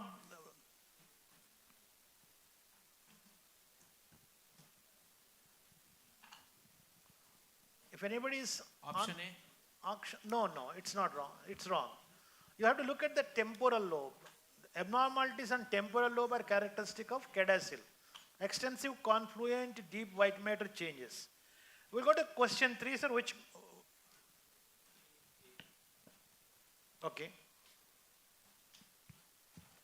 Question 3.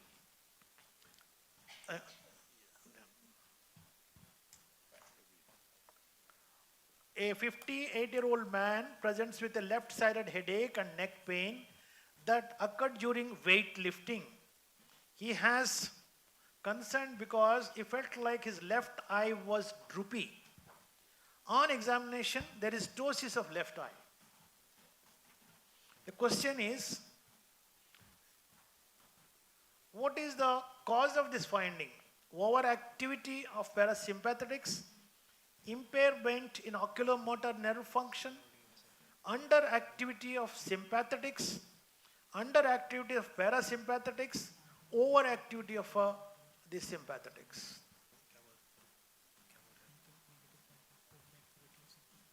You want to go back? Question is understood? Option number E, overactivity of sympathetics due to Horner syndrome. Horner syndrome will not have.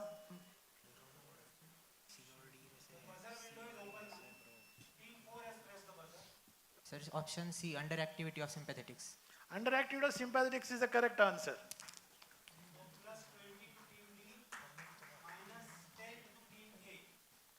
Which of the following is not a known association with this disorder? Depression of the left lower eyelid, meiosis of the left pupil, depression of the left upper eyelid, left-sided facial anhidrosis, anophthalmos of the left eye. One of the features is not there in Horner syndrome.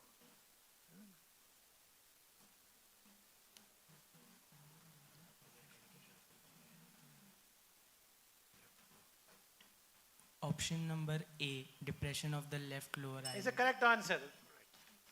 So marks accordingly. So for the audience, no? One more question. What? You got to get another question.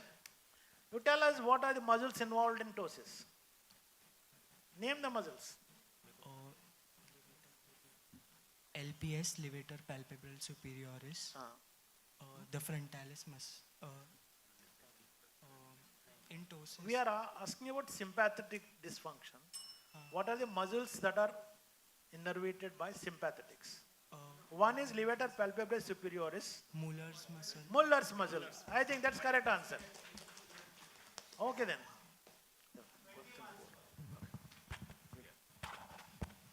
What's muscle? Now question 4. Yeah. We. Question 4. Team B, okay. Question 4 is, an 82-year-old man with a hyperlipidemia has two 20-minute episodes of sensory loss and paresthesias involving right arm. Brain MRI demonstrates cortical superficial cirrhosis involving sulci and microbleeds. Okay, the question is? Following is the most likely diagnosis: arteriovenous malformation, cerebral amyloid angiopathy, cerebral autosomal dominant arteriopathy with subcortical infarcts and leukoencephalopathy, hypertensive intracerebral hemorrhage, and remote cerebral infarct with seizure. Yeah. Option B. Cerebral amyloid angiopathy is the correct answer. But the second question we are going to. Yeah. B. What is the stain used in brain biopsy? What is the stain used in brain biopsy?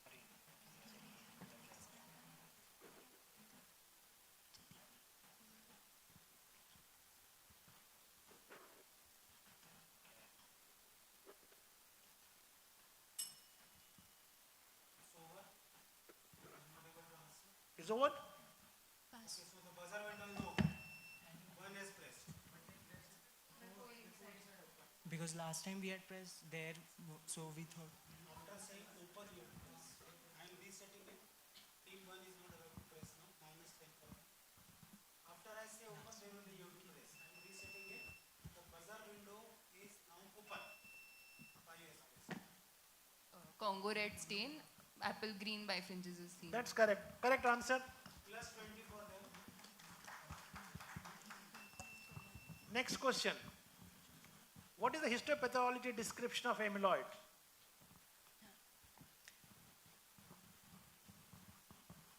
Extracellular accumulation of proteins. What is that? Can you better? Extracellular accumulation of amyloid protein. How does it look histopathology wise? Beta plus. It's not right. The buzzer window is now open. 5 is pressed. Abnormally folded proteins, beta pleated sheets of proteins. Extracellular and eosinophilic in staining.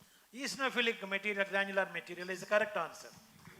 Plus 20, -10 for team B. Okay. Next question too. 3 questions are over. Any other question is there? We will go to audience or question 5 go to team C. Team C now, question 5. Question 5 is there. Team C. A 45-year-old woman with no preceding history of trauma is admitted with sudden onset of severe headache and rapidly deteriorating alteration in mental status. I'll come back again. On examination, she is drowsy and confused, moving all 4 extremities, but slightly weaker on the right side. No abnormal posturing is seen. Her brain CT is shown here. So, next question. Should we go on to the questions? Which of the following is the most likely cause for this condition? AV malformation, aneurysmal rupture, rupture of bridging vein, laceration of middle meningeal artery, hypertensive hemorrhage. That's the correct answer. 20 points to team C. Next question. What's 2 important complications of this condition? A and B. 2 complications.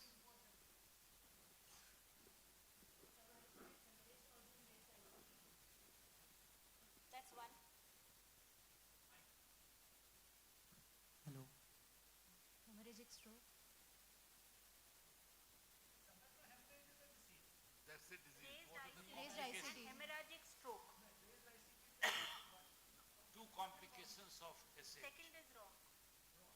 So now The buzzer window is now open. Team 4 is pressed.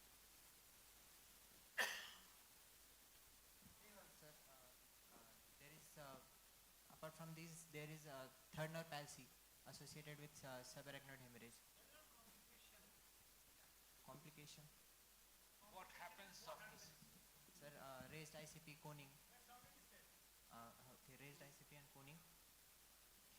third nerve palsy is wrong. So you get -10. Goes to the audience. They also get -10 because they did not answer.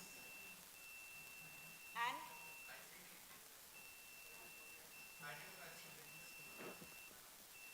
what's this? Meningeal irritation.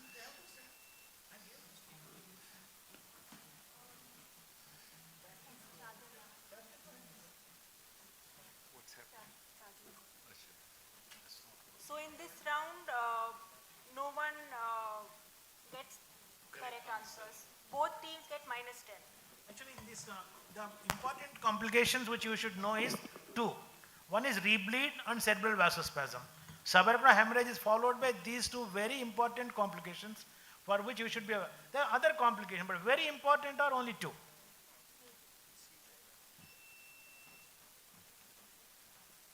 We'll go on to the next question.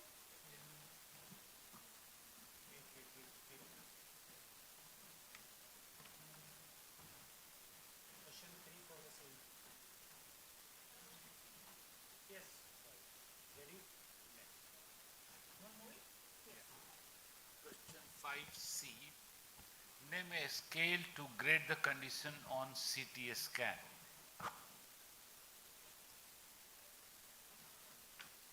What's the scale used? Pass. They have passed the question and therefore the buzzer window is now open. Minus 10 to minus 10 to team 5 because they have pressed it prematurely. Again I am giving a chance.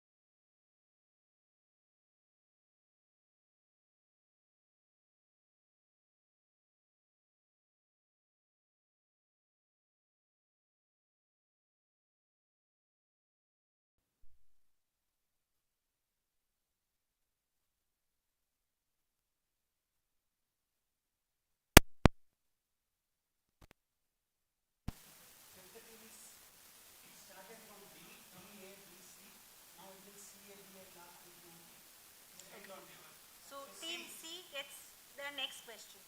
Again question for you. हो गया अभी नया round इसी round में second question आ रहा है second disease ठीक है दो डिसीजेस है तो एक हो गया क्वेश्चन 5 तक अभी 6 7 8 9 10 10 will be there So team C. question first question Team C. Okay, question 6 is, a 39-year-old woman presents with a 4-month history of headache. She reports that it is only right-sided, daily and continuous since onset, but occasionally lacrimation of the right eye. The pain is described as moderate, although exacerbation of severe pain occurs. She also notes a sensation of grit in her right eye and the occasional paroxysmal and brief jabs and jolts on the right side of the head. She denies phonophobia, nausea, vomiting, visual change, or other neurological feature.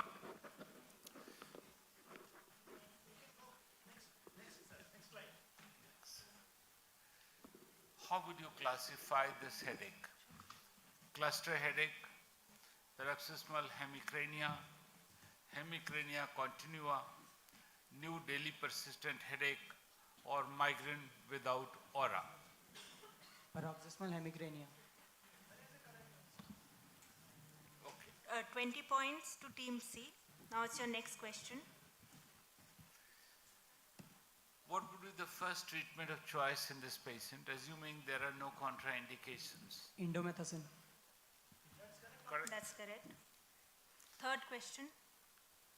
What do you call 20 attacks of severe unilateral, temporal, orbital or supraorbital pain lasting 2 to 30 minutes with at least one autonomic sign or symptom on the side of the headache, including conjunctival injection, lacrimation, facial sweating or flushing, rhinorrhea, congestion, sensation of ear fullness, partial Horner syndrome, ptosis or meiosis, or eyelid edema.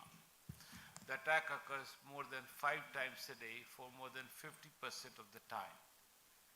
Suna or sung, short-lasting unilateral neuralgia form headache with conjunctival tension. What is it? No. The next is the next Suna question. or sung, short-lasting unilateral neuralgia form headache with autonomy. I can't hear. What do you say? Suna or Sankt. Sonas.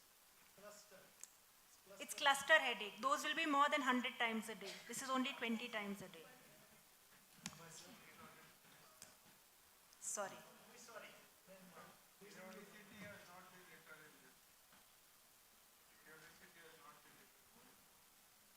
Okay. So Suna is the correct? Wrong.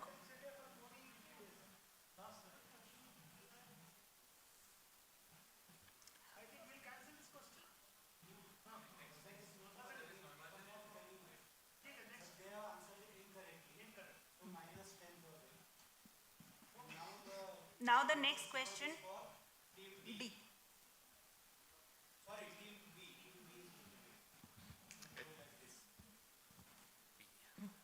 Question is, a 12-year boy with complaints of early morning falls, clumsiness, and dropping objects, present with generalized tonic-clonic seizure. This is the EEG. Can I show you the question? So this is your question. Which of the following is the most likely diagnosis? Juvenile myoclonic epilepsy, absence epilepsy, myoclonic epilepsy, benign childhood epilepsy with central temporal spike, Option or A. Lennox-Gastaut epilepsy. Correct. 20 points for team B. Your second question, Which of the following aids would typically be the first line treatment Option for this D. patient? sure. Correct. That's correct. Your third question, Yeah. How long will you continue treatment and what are the drugs to be avoided? We will treat lifetime, and drugs to be avoided is carbamazepine because of drug interaction. very good. Correct. Very good.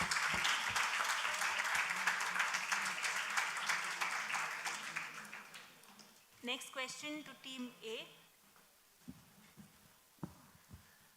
A 7-year-old boy has recurrent nocturnal event which awakens his parents because they hear his bed shaking.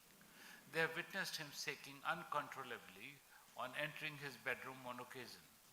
They have also seen only his face and arm twitch before or after the convulsion. His EEG is shown here. Should we go on to the question?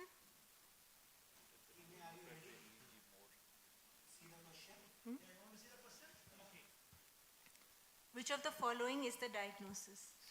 Juvenile myoclonic epilepsy, metabolic encephalopathy, myoclonic epilepsy, childhood epilepsy with centrotemporal spike, that is rolandic epilepsy, or periodic lateralized epileptiform discharges.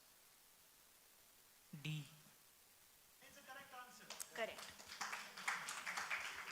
We'll go on to your second question. 20 points to team A. What's the anti-epileptic of choice in this condition? Given no contraindications, phenytoin, valproic acid, topiramate, carbamazepine, ethosuximide.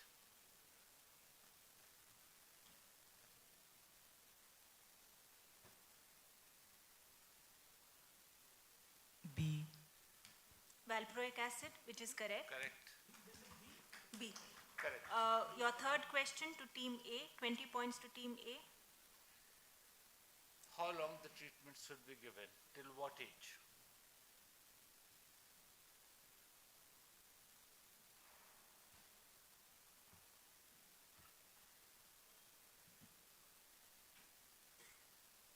Pass.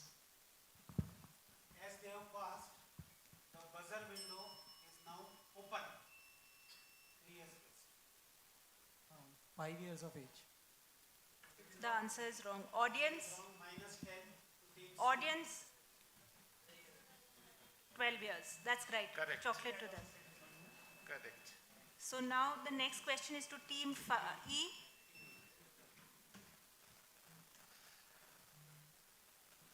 A 54-year-old woman presents with 1-year history of lightheadedness when raising from seated position. This had worsened over time and she uses a wheelchair to get around for fear of having a syncopal episode. She also reports urinary urgency for several years and urge incontinence for the past 6 months. On examination, her sitting blood pressure is 120 by 80 millimeter of mercury and standing blood pressure is 80 by 60 millimeter mercury, associated with significant lightheadedness. Examination also shows an involuntary flexed posture of her neck, bilateral rigidity in the upper and lower extremities, and a bilateral slight rest tremors of moderate frequency.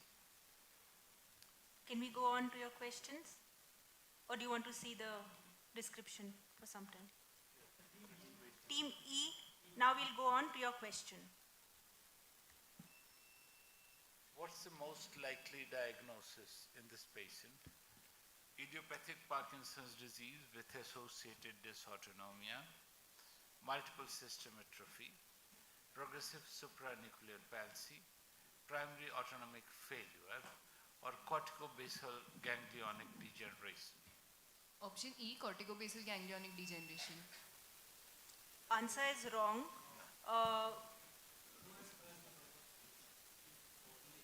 D. It's showing 4. It's showing 4 here. Okay.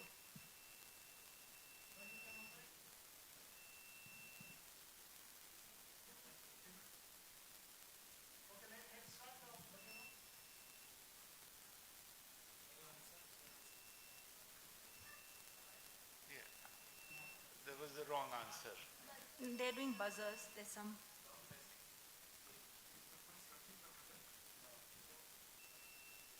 This is a ghost buzzer. It's going off on its own, and it's against Team D.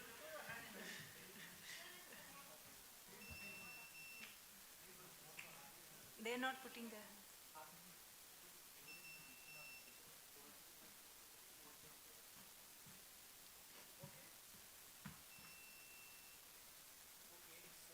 The buzzer window is now open.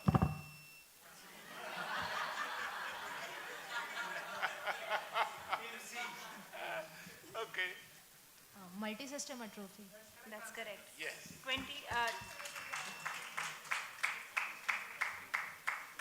Now the next question for Team E. How many types are there in this condition and what are they?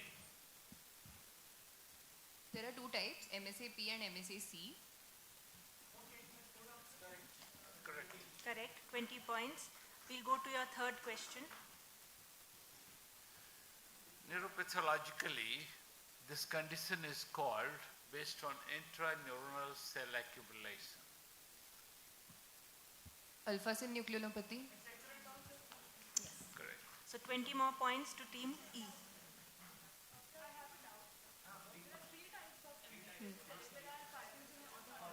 Autonomic.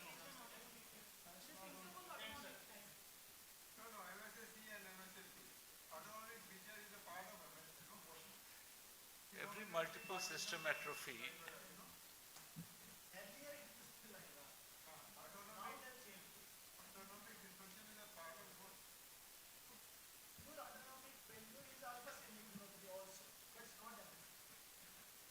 Now this is its question to, next question is to Team D. A 24-year-old right-handed woman presents with history of an episode of a tingling sensation ascending to the mid-chest region lasting 2 weeks 1 year ago. 1 month ago, she lost vision in her right eye and had pain behind the eye, worse with movement, that resolved incompletely after 2 weeks. Her MRI of the brain and cervical spine are shown. Now, this is what it is.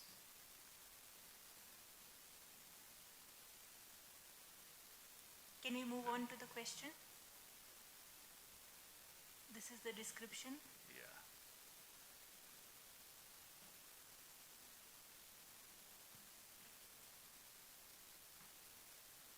We'll move on to the image. Can we move on to your question? This is your first question, Team D. This presentation in MRI is consistent with A, a clinically isolated syndrome of demyelination, B, primary progressive multiple sclerosis, C, acute disseminated encephalomyelitis, D, fulminant multiple sclerosis because of 2 episodes in 1 year, E, relapsing remitting multiple sclerosis.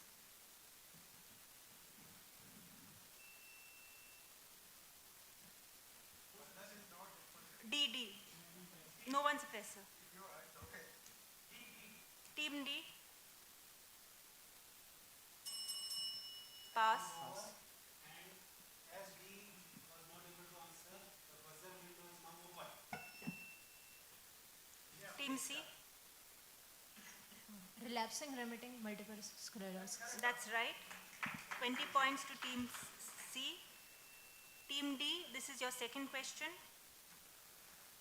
Other tests that may be useful diagnostically in the workup of this problem include laboratory testing to exclude B12 deficiency and lupus erythematosus, skin biopsy for small fiber neuropathy, somatosensory evoked potentials, CSF analysis for cells, protein, glucose, and oligoclonal bands, all of the above.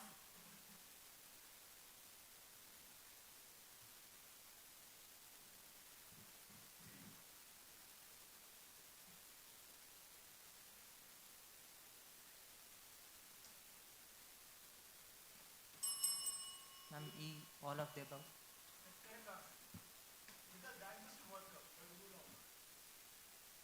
They did it after the... The skin biopsy will be, I think CSF analysis is most important. So this, do they get negative points? 10 negative points?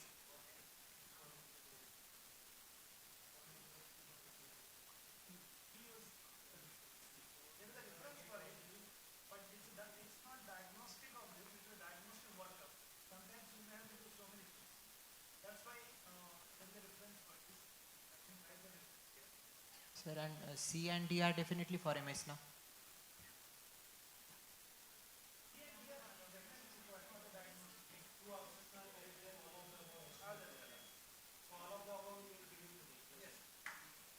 Plus 20. Okay. Team D, your third question. What is corrected regarding this patient's prognosis? She will progress to using a wheelchair within 5 years. She has benign multiple sclerosis and will not progress. C, she is likely to be unable to walk after 7 years. D, she should avoid pregnancy due to chances that this will worsen her disease. E, she will likely have measurable disability on neurological examination after 10 years. Ma'am, pass. As the team D has passed, the buzzer window is now open. Team C, She should avoid pregnancy due to the chance that this will worsen. no. Audience, E, that's right. She's likely to have measurable disability on neurological examination after 10 years. What is the scale that is used for multiple sclerosis? Very good, very good. Please give chocolates if there are any chocolates left. Yes. Now team C. That's there. Okay. Thank you. Thank you, sir. Thank you. Thank you.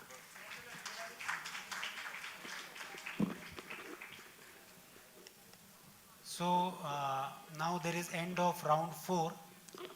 Round 5 is the Blitz round.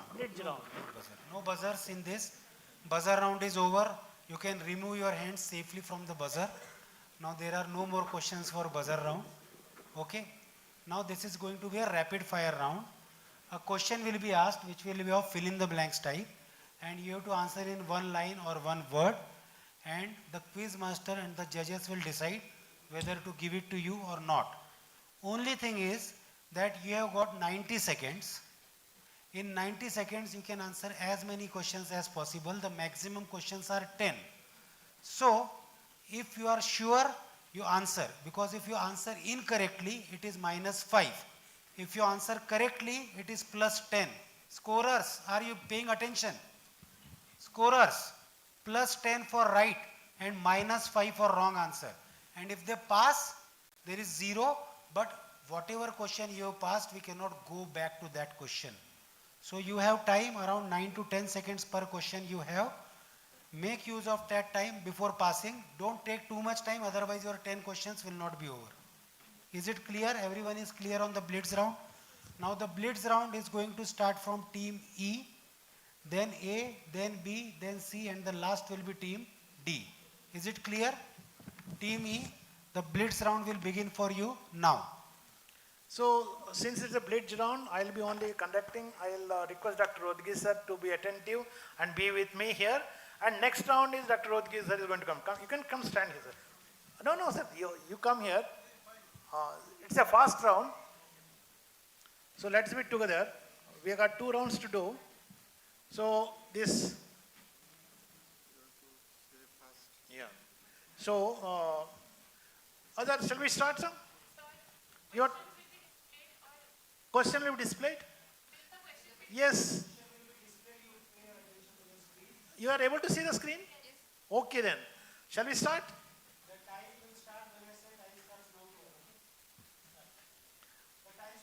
Acetylcholine causes muscle to contract by opening channels to what ion? Sodium. Correct answer. Next question. Huntington's chorea is characterized by depletion of what neurotransmitter? GABA.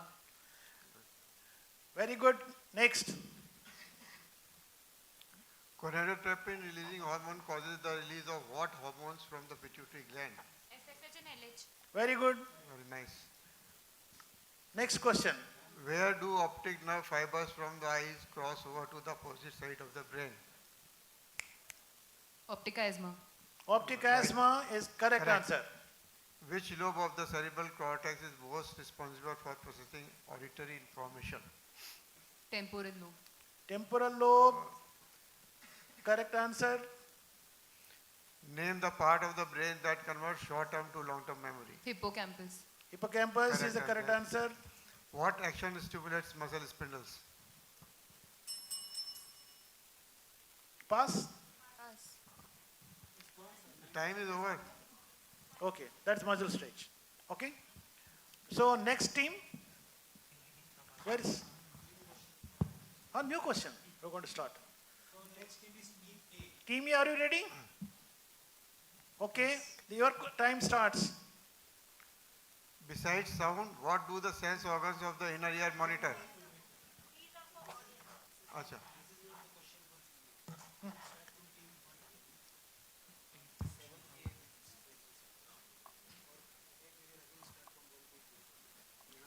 यहाँ से start है ये correct ही मैंने correct ही किया line से किया था मैंने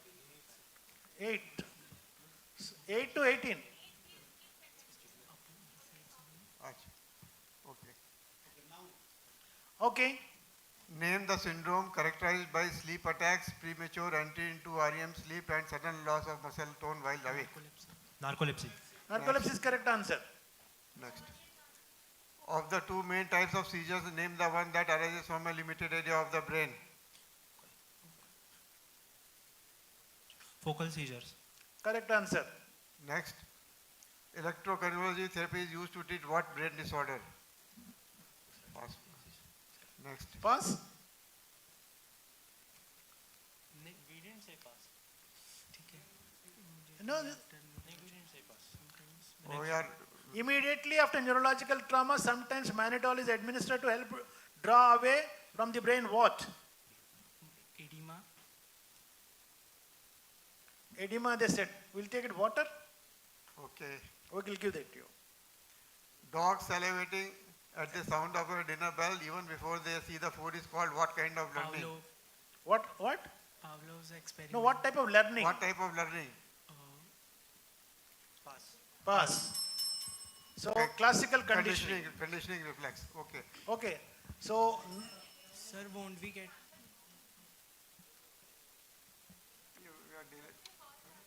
Stop the. What is the problem? No, Pavlov, who said? so we didn't give him. We gave -5. Okay. So, next team. We are starting from 13 to 23 is there.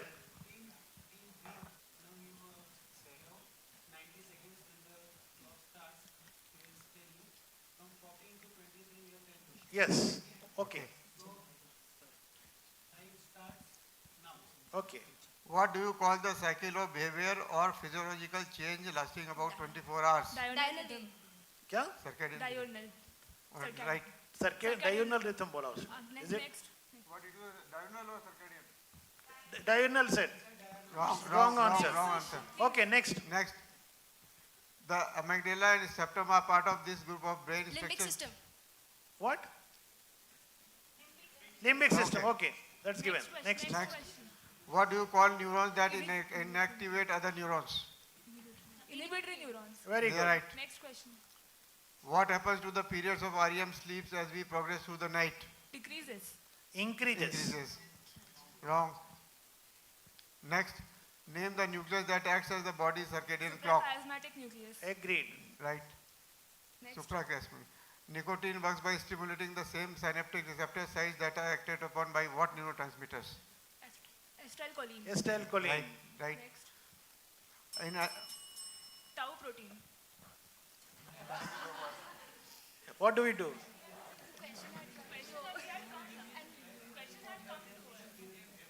I think we should give it to him. Okay, tau protein is the answer. given. All right. Very good. Well played. Okay, next. Are you ready?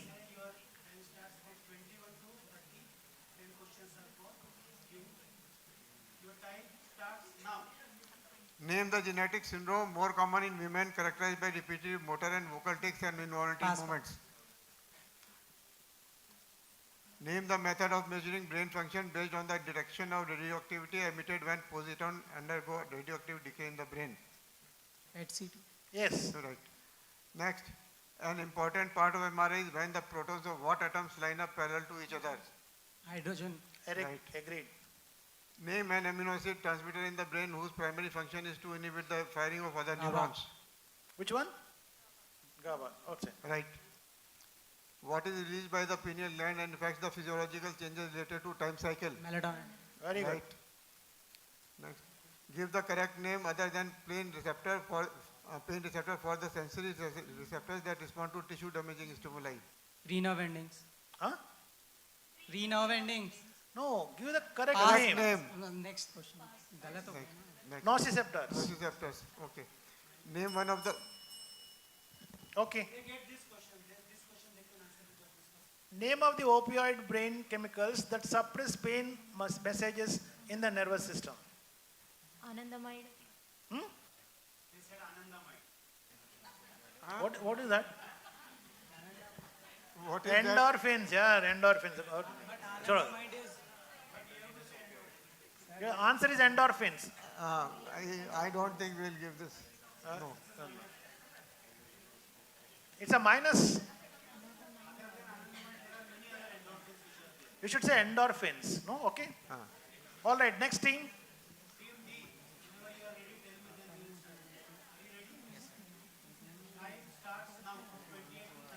Corticotropin releasing factor triggers the immediate release of what hormone? Corticotropin. Corticotrophic. You can pass. Pass. Time is going. ACTH. ACTH. MS is an autoimmune disease in which the body's natural defense attacks what substance in the central nervous system? Pass. Myelin. Myelin is correct. Correct. In the brain, the drug L-dopa is changed to what chemical which helps to reduce the symptoms of Parkinson's disease?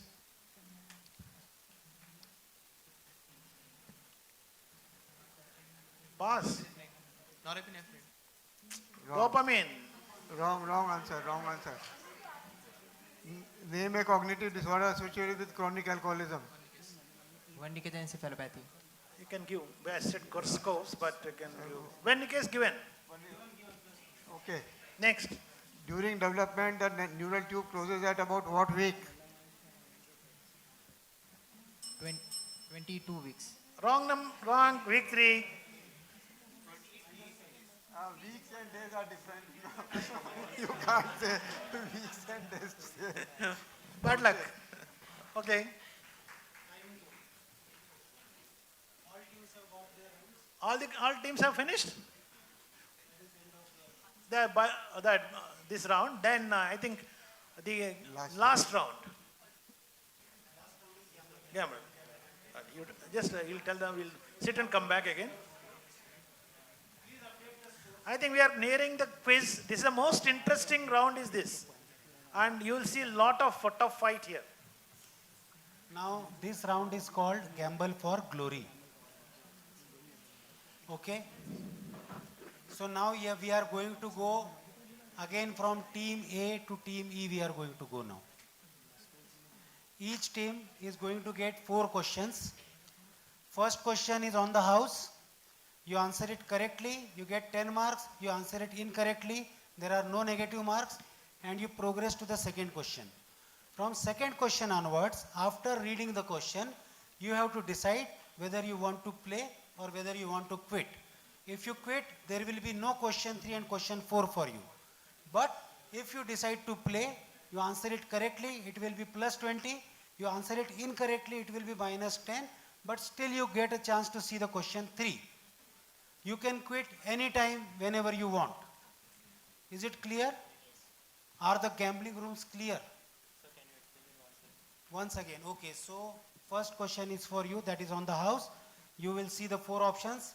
You can want to play, you can want to quit. Even in question 1, if you say you want to quit, you will never get to see question 2. And since there is no negative answering, definitely you will play question 1, right?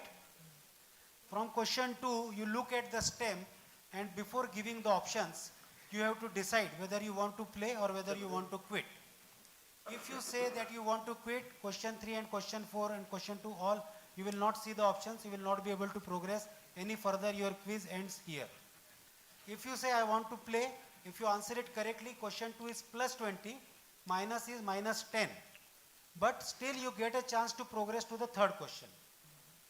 Okay, so even if you answer incorrectly, you are going to progress. But if you say quit, you will not progress, your quiz stops there only. Understood? You can see the question but not the answers. Options will not be displayed.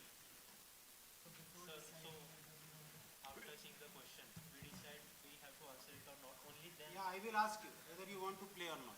If we say yes, you display the option. Yes. Oh, sir. Yeah, you come, sir. And sir will be. आप इधर ही तभी करता हूँ.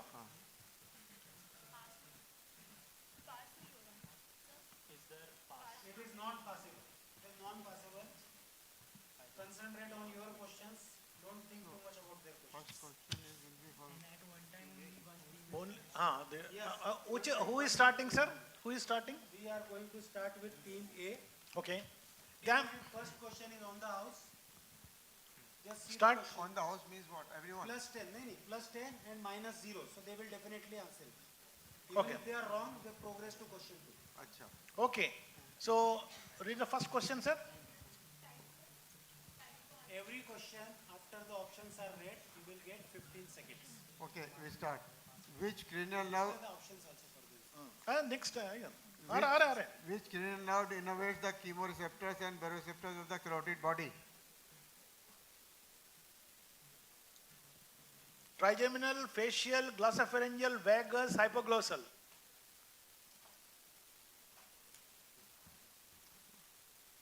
Option number D, vagus. Okay. That is wrong. That is wrong. Glossopharyngeal is the correct answer. So they get 0 marks, but they still get the chance to see the question 2, and then they will decide whether they want to play question 2 or not. Question 2 stem, please. A patient with bilateral posterior cerebral artery strokes cannot see, but that he denies. What is the name of this syndrome? Do you want to play this question? Yes. They want to play. Options, please. Anton syndrome, Charles Bonnet syndrome, Cancer syndrome. Anton. Anton's, there's the answer. Okay. Okay, right. Answer is correct. Correct. Plus 20 for them. Okay. So now you will be able to see question 3 stem like this, and then again you have to decide whether you want to play or not. Okay. A 20-year-old man with a history of intellectual disability and myopia present with stroke. On examination, he is tall and thin. Serum and urine amino acids confirm his diagnosis. What is the condition and a trial of which medication is recommended to treat?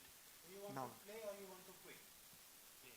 It is 30 marks and minus 15 now. You want to play? Yes. They want to play, please Okay. display the options. Options. Myophosphorylase deficiency and carnitine, mitochondrial cytopathy and coenzyme Q, homocystinuria and pyridoxine, factor 5 deficiency and warfarin.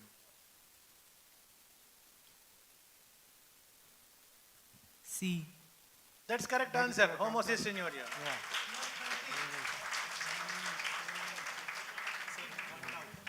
Sir, how much time do we get to answer a question once the options are displayed? 15 seconds. 15 seconds. So shall we go to the fourth question? Question 4's name is going to be displayed. A 9-year-old girl presents with attention deficit hyperactivity disorder. On examination, she has macrocephaly, 10 hyperpigmented macule measuring more than 5 millimeters and tibia deformity. Which of the following is least likely to occur in this condition? Do you want to play plus 40? The stakes are plus 40 and only minus 20. Uh, That is how we entice the gamblers. एक बार block करो, don't show on the screen. I have to change. Screen block करो उधर, इधर दिखना चाहिए, उधर नहीं दिखना चाहिए. We want to play. They want to play. They want to play? Display the options. Okay. One second. Wait a minute. No, I want to see next. It is wrongly entered. Okay. Next slide. Question answer. Options. नहीं दिखा दे एक minute. ये. We can't see. Yeah, no, yes, sure. Yes, you can see. So the options are renal artery stenosis. आ रहा है.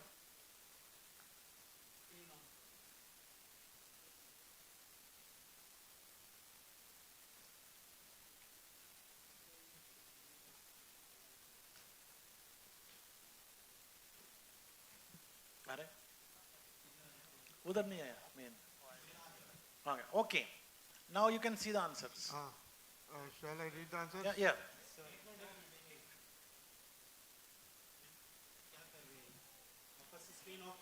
क्यों? What happened? We can change the question.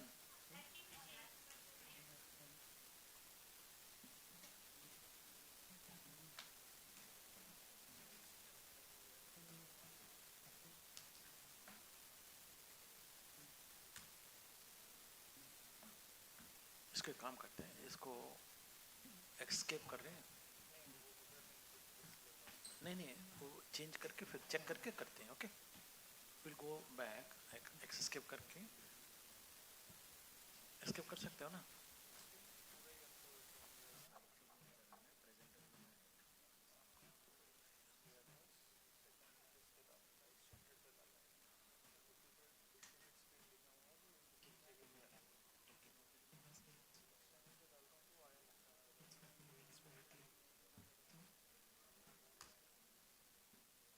वो चल रहा है ना, नेक्स्ट क्वेश्चन दिखा दे, उसको छोड़ देते हैं.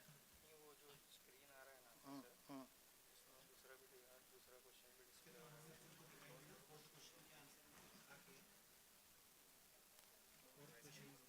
एस्केप करके. हाँ चल ना. 4 पे जाओ, 4 पे जाओ, 4 पे. ये है ना, दिखाना बस इतना है. दिखाना तो है. बस ठीक है. आ रहे हैं ना यार उधर. नहीं दिख रहा है ना. ठीक है, दिख रहा है ना. मैं वो बोला था छोड़ो. Okay. Now you see the answer. Renal artery stenosis, pulmonary lymphangiomatosis, optic nerve glioma, iris hematoma, axillary freckling. Which of the following is least likely to occur in this condition? The team, which team is doing?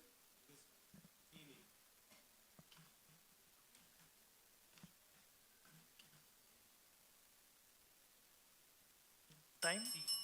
C is wrong answer. C is wrong, minus 20. Can we gamble more? No. Acha, next question. What is that now? We go on to.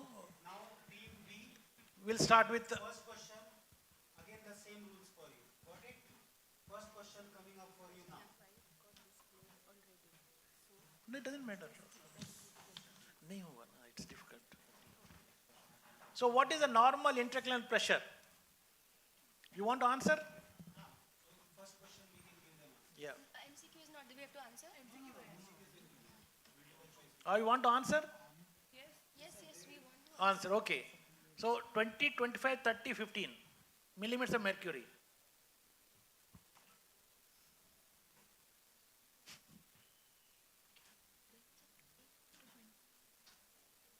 Option A. Wrong. Option A is wrong, but they don't get any negative mark because this was the first question. Question 2 says 10, you will be able to see. After that, you have to decide whether you want to play or not. Question 2 is 10. Mutism, lack of emotion and minimal movement may indicate an injury to which region of brain? Do you want to play? Yes, we want to play. Okay, they want to play options, please. Options are Dorsolateral frontal region, orbitofrontal region, superior mesial frontal lobe, inferior temporal lobe.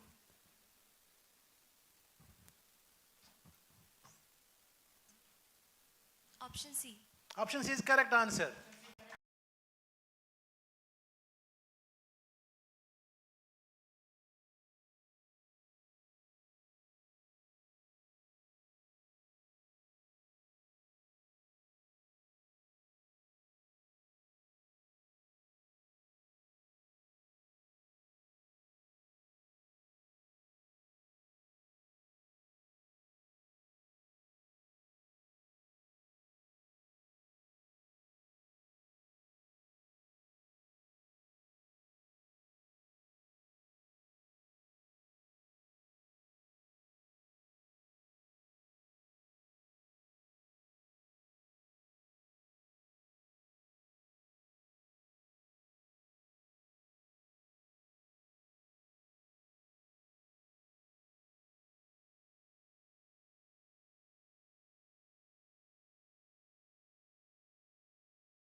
all of them played very well.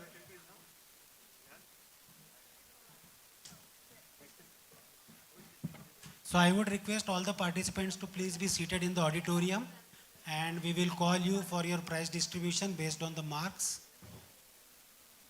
You all have played excellently. Very nicely you have played. I hope the rounds were interesting. हरी इसको निकाल दो ना please, disconnect करके अंदर आ जाना. You want to go? Prize distribution नहीं रहेंगे? ठीक. Okay. Thank you very much. Thank you. T है.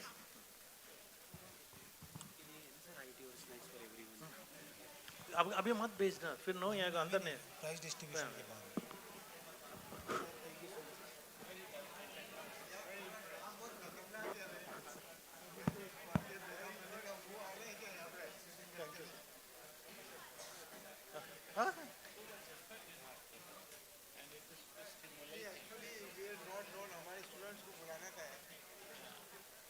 आपको बुलाया था ना, वो आए थे दो कितने बार मैंने वर्षा से भी फोन कराया. नहीं हमारे डीएम के स्टूडेंट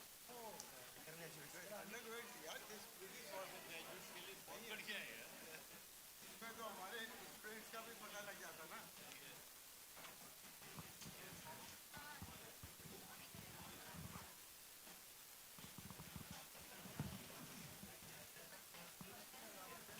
ये बोर्ड हटा दो ना पहले, ये बोर्ड हटा दो.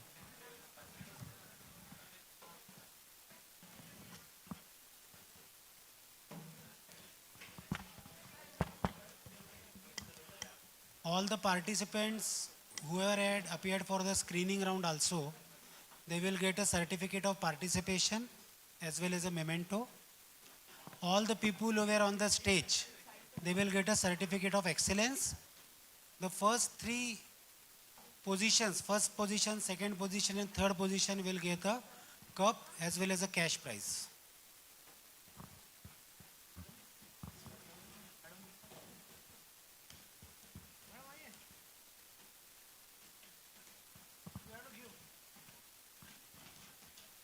For distribution of the third prize, I would like to call Dr. Barsode Madam. Any guesses for the third team? Which is third team? Which is the team with third position? Yes, team E.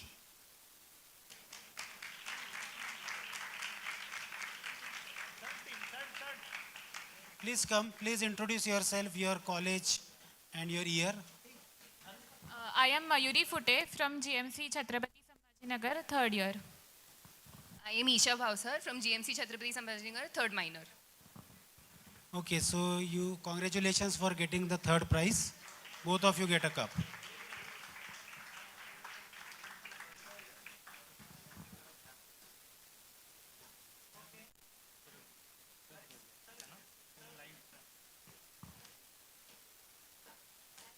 They also have a cash prize. Don't go.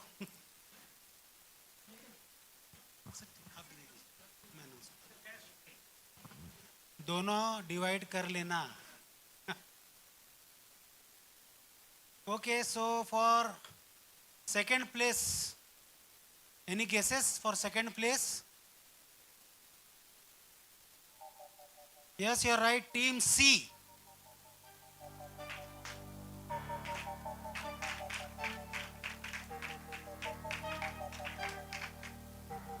I would request Dr. Sujata to please come and give the prize for second place. Can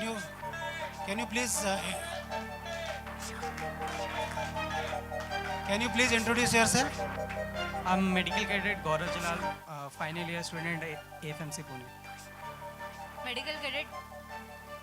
I'm medical cadet Hetvi, final year student from AFMC. Please collect your prizes. Second. Madam, ये पढ़े दोगन ये लो.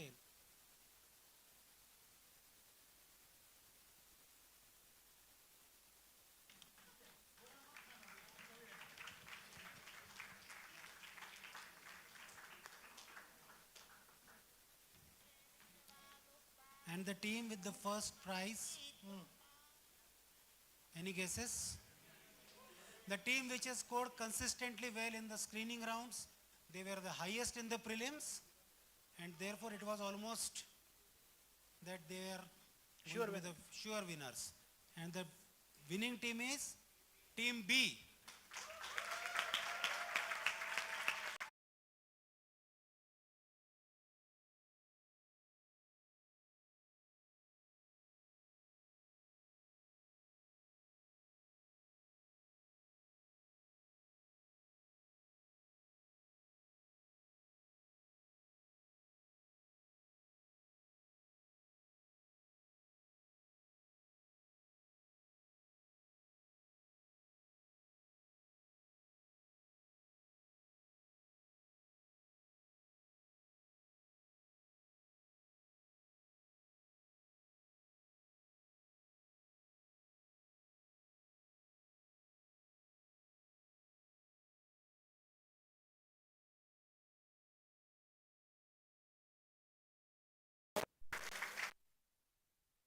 Trophy सबको एक एक है और cash आपस में बांट के लेना है. Madam is giving Madam cash. is giving the cash prize. How much is the cash prize? Were you there throughout? 20,000 rupees for the first prize. It's a lot of hard work to make this. I hope you won't be mugged after this. Okay, all the best to you. All the best. Okay, bye. All the participants, please don't forget to collect your participation certificates and mementos. I think we'll. You want to give somebody else? No, हम सबको participation ये देते रहते हैं. They will give. हाँ, and please don't go away without taking high tea and snacks. Everyone is invited for high tea and snacks. The participants can just collect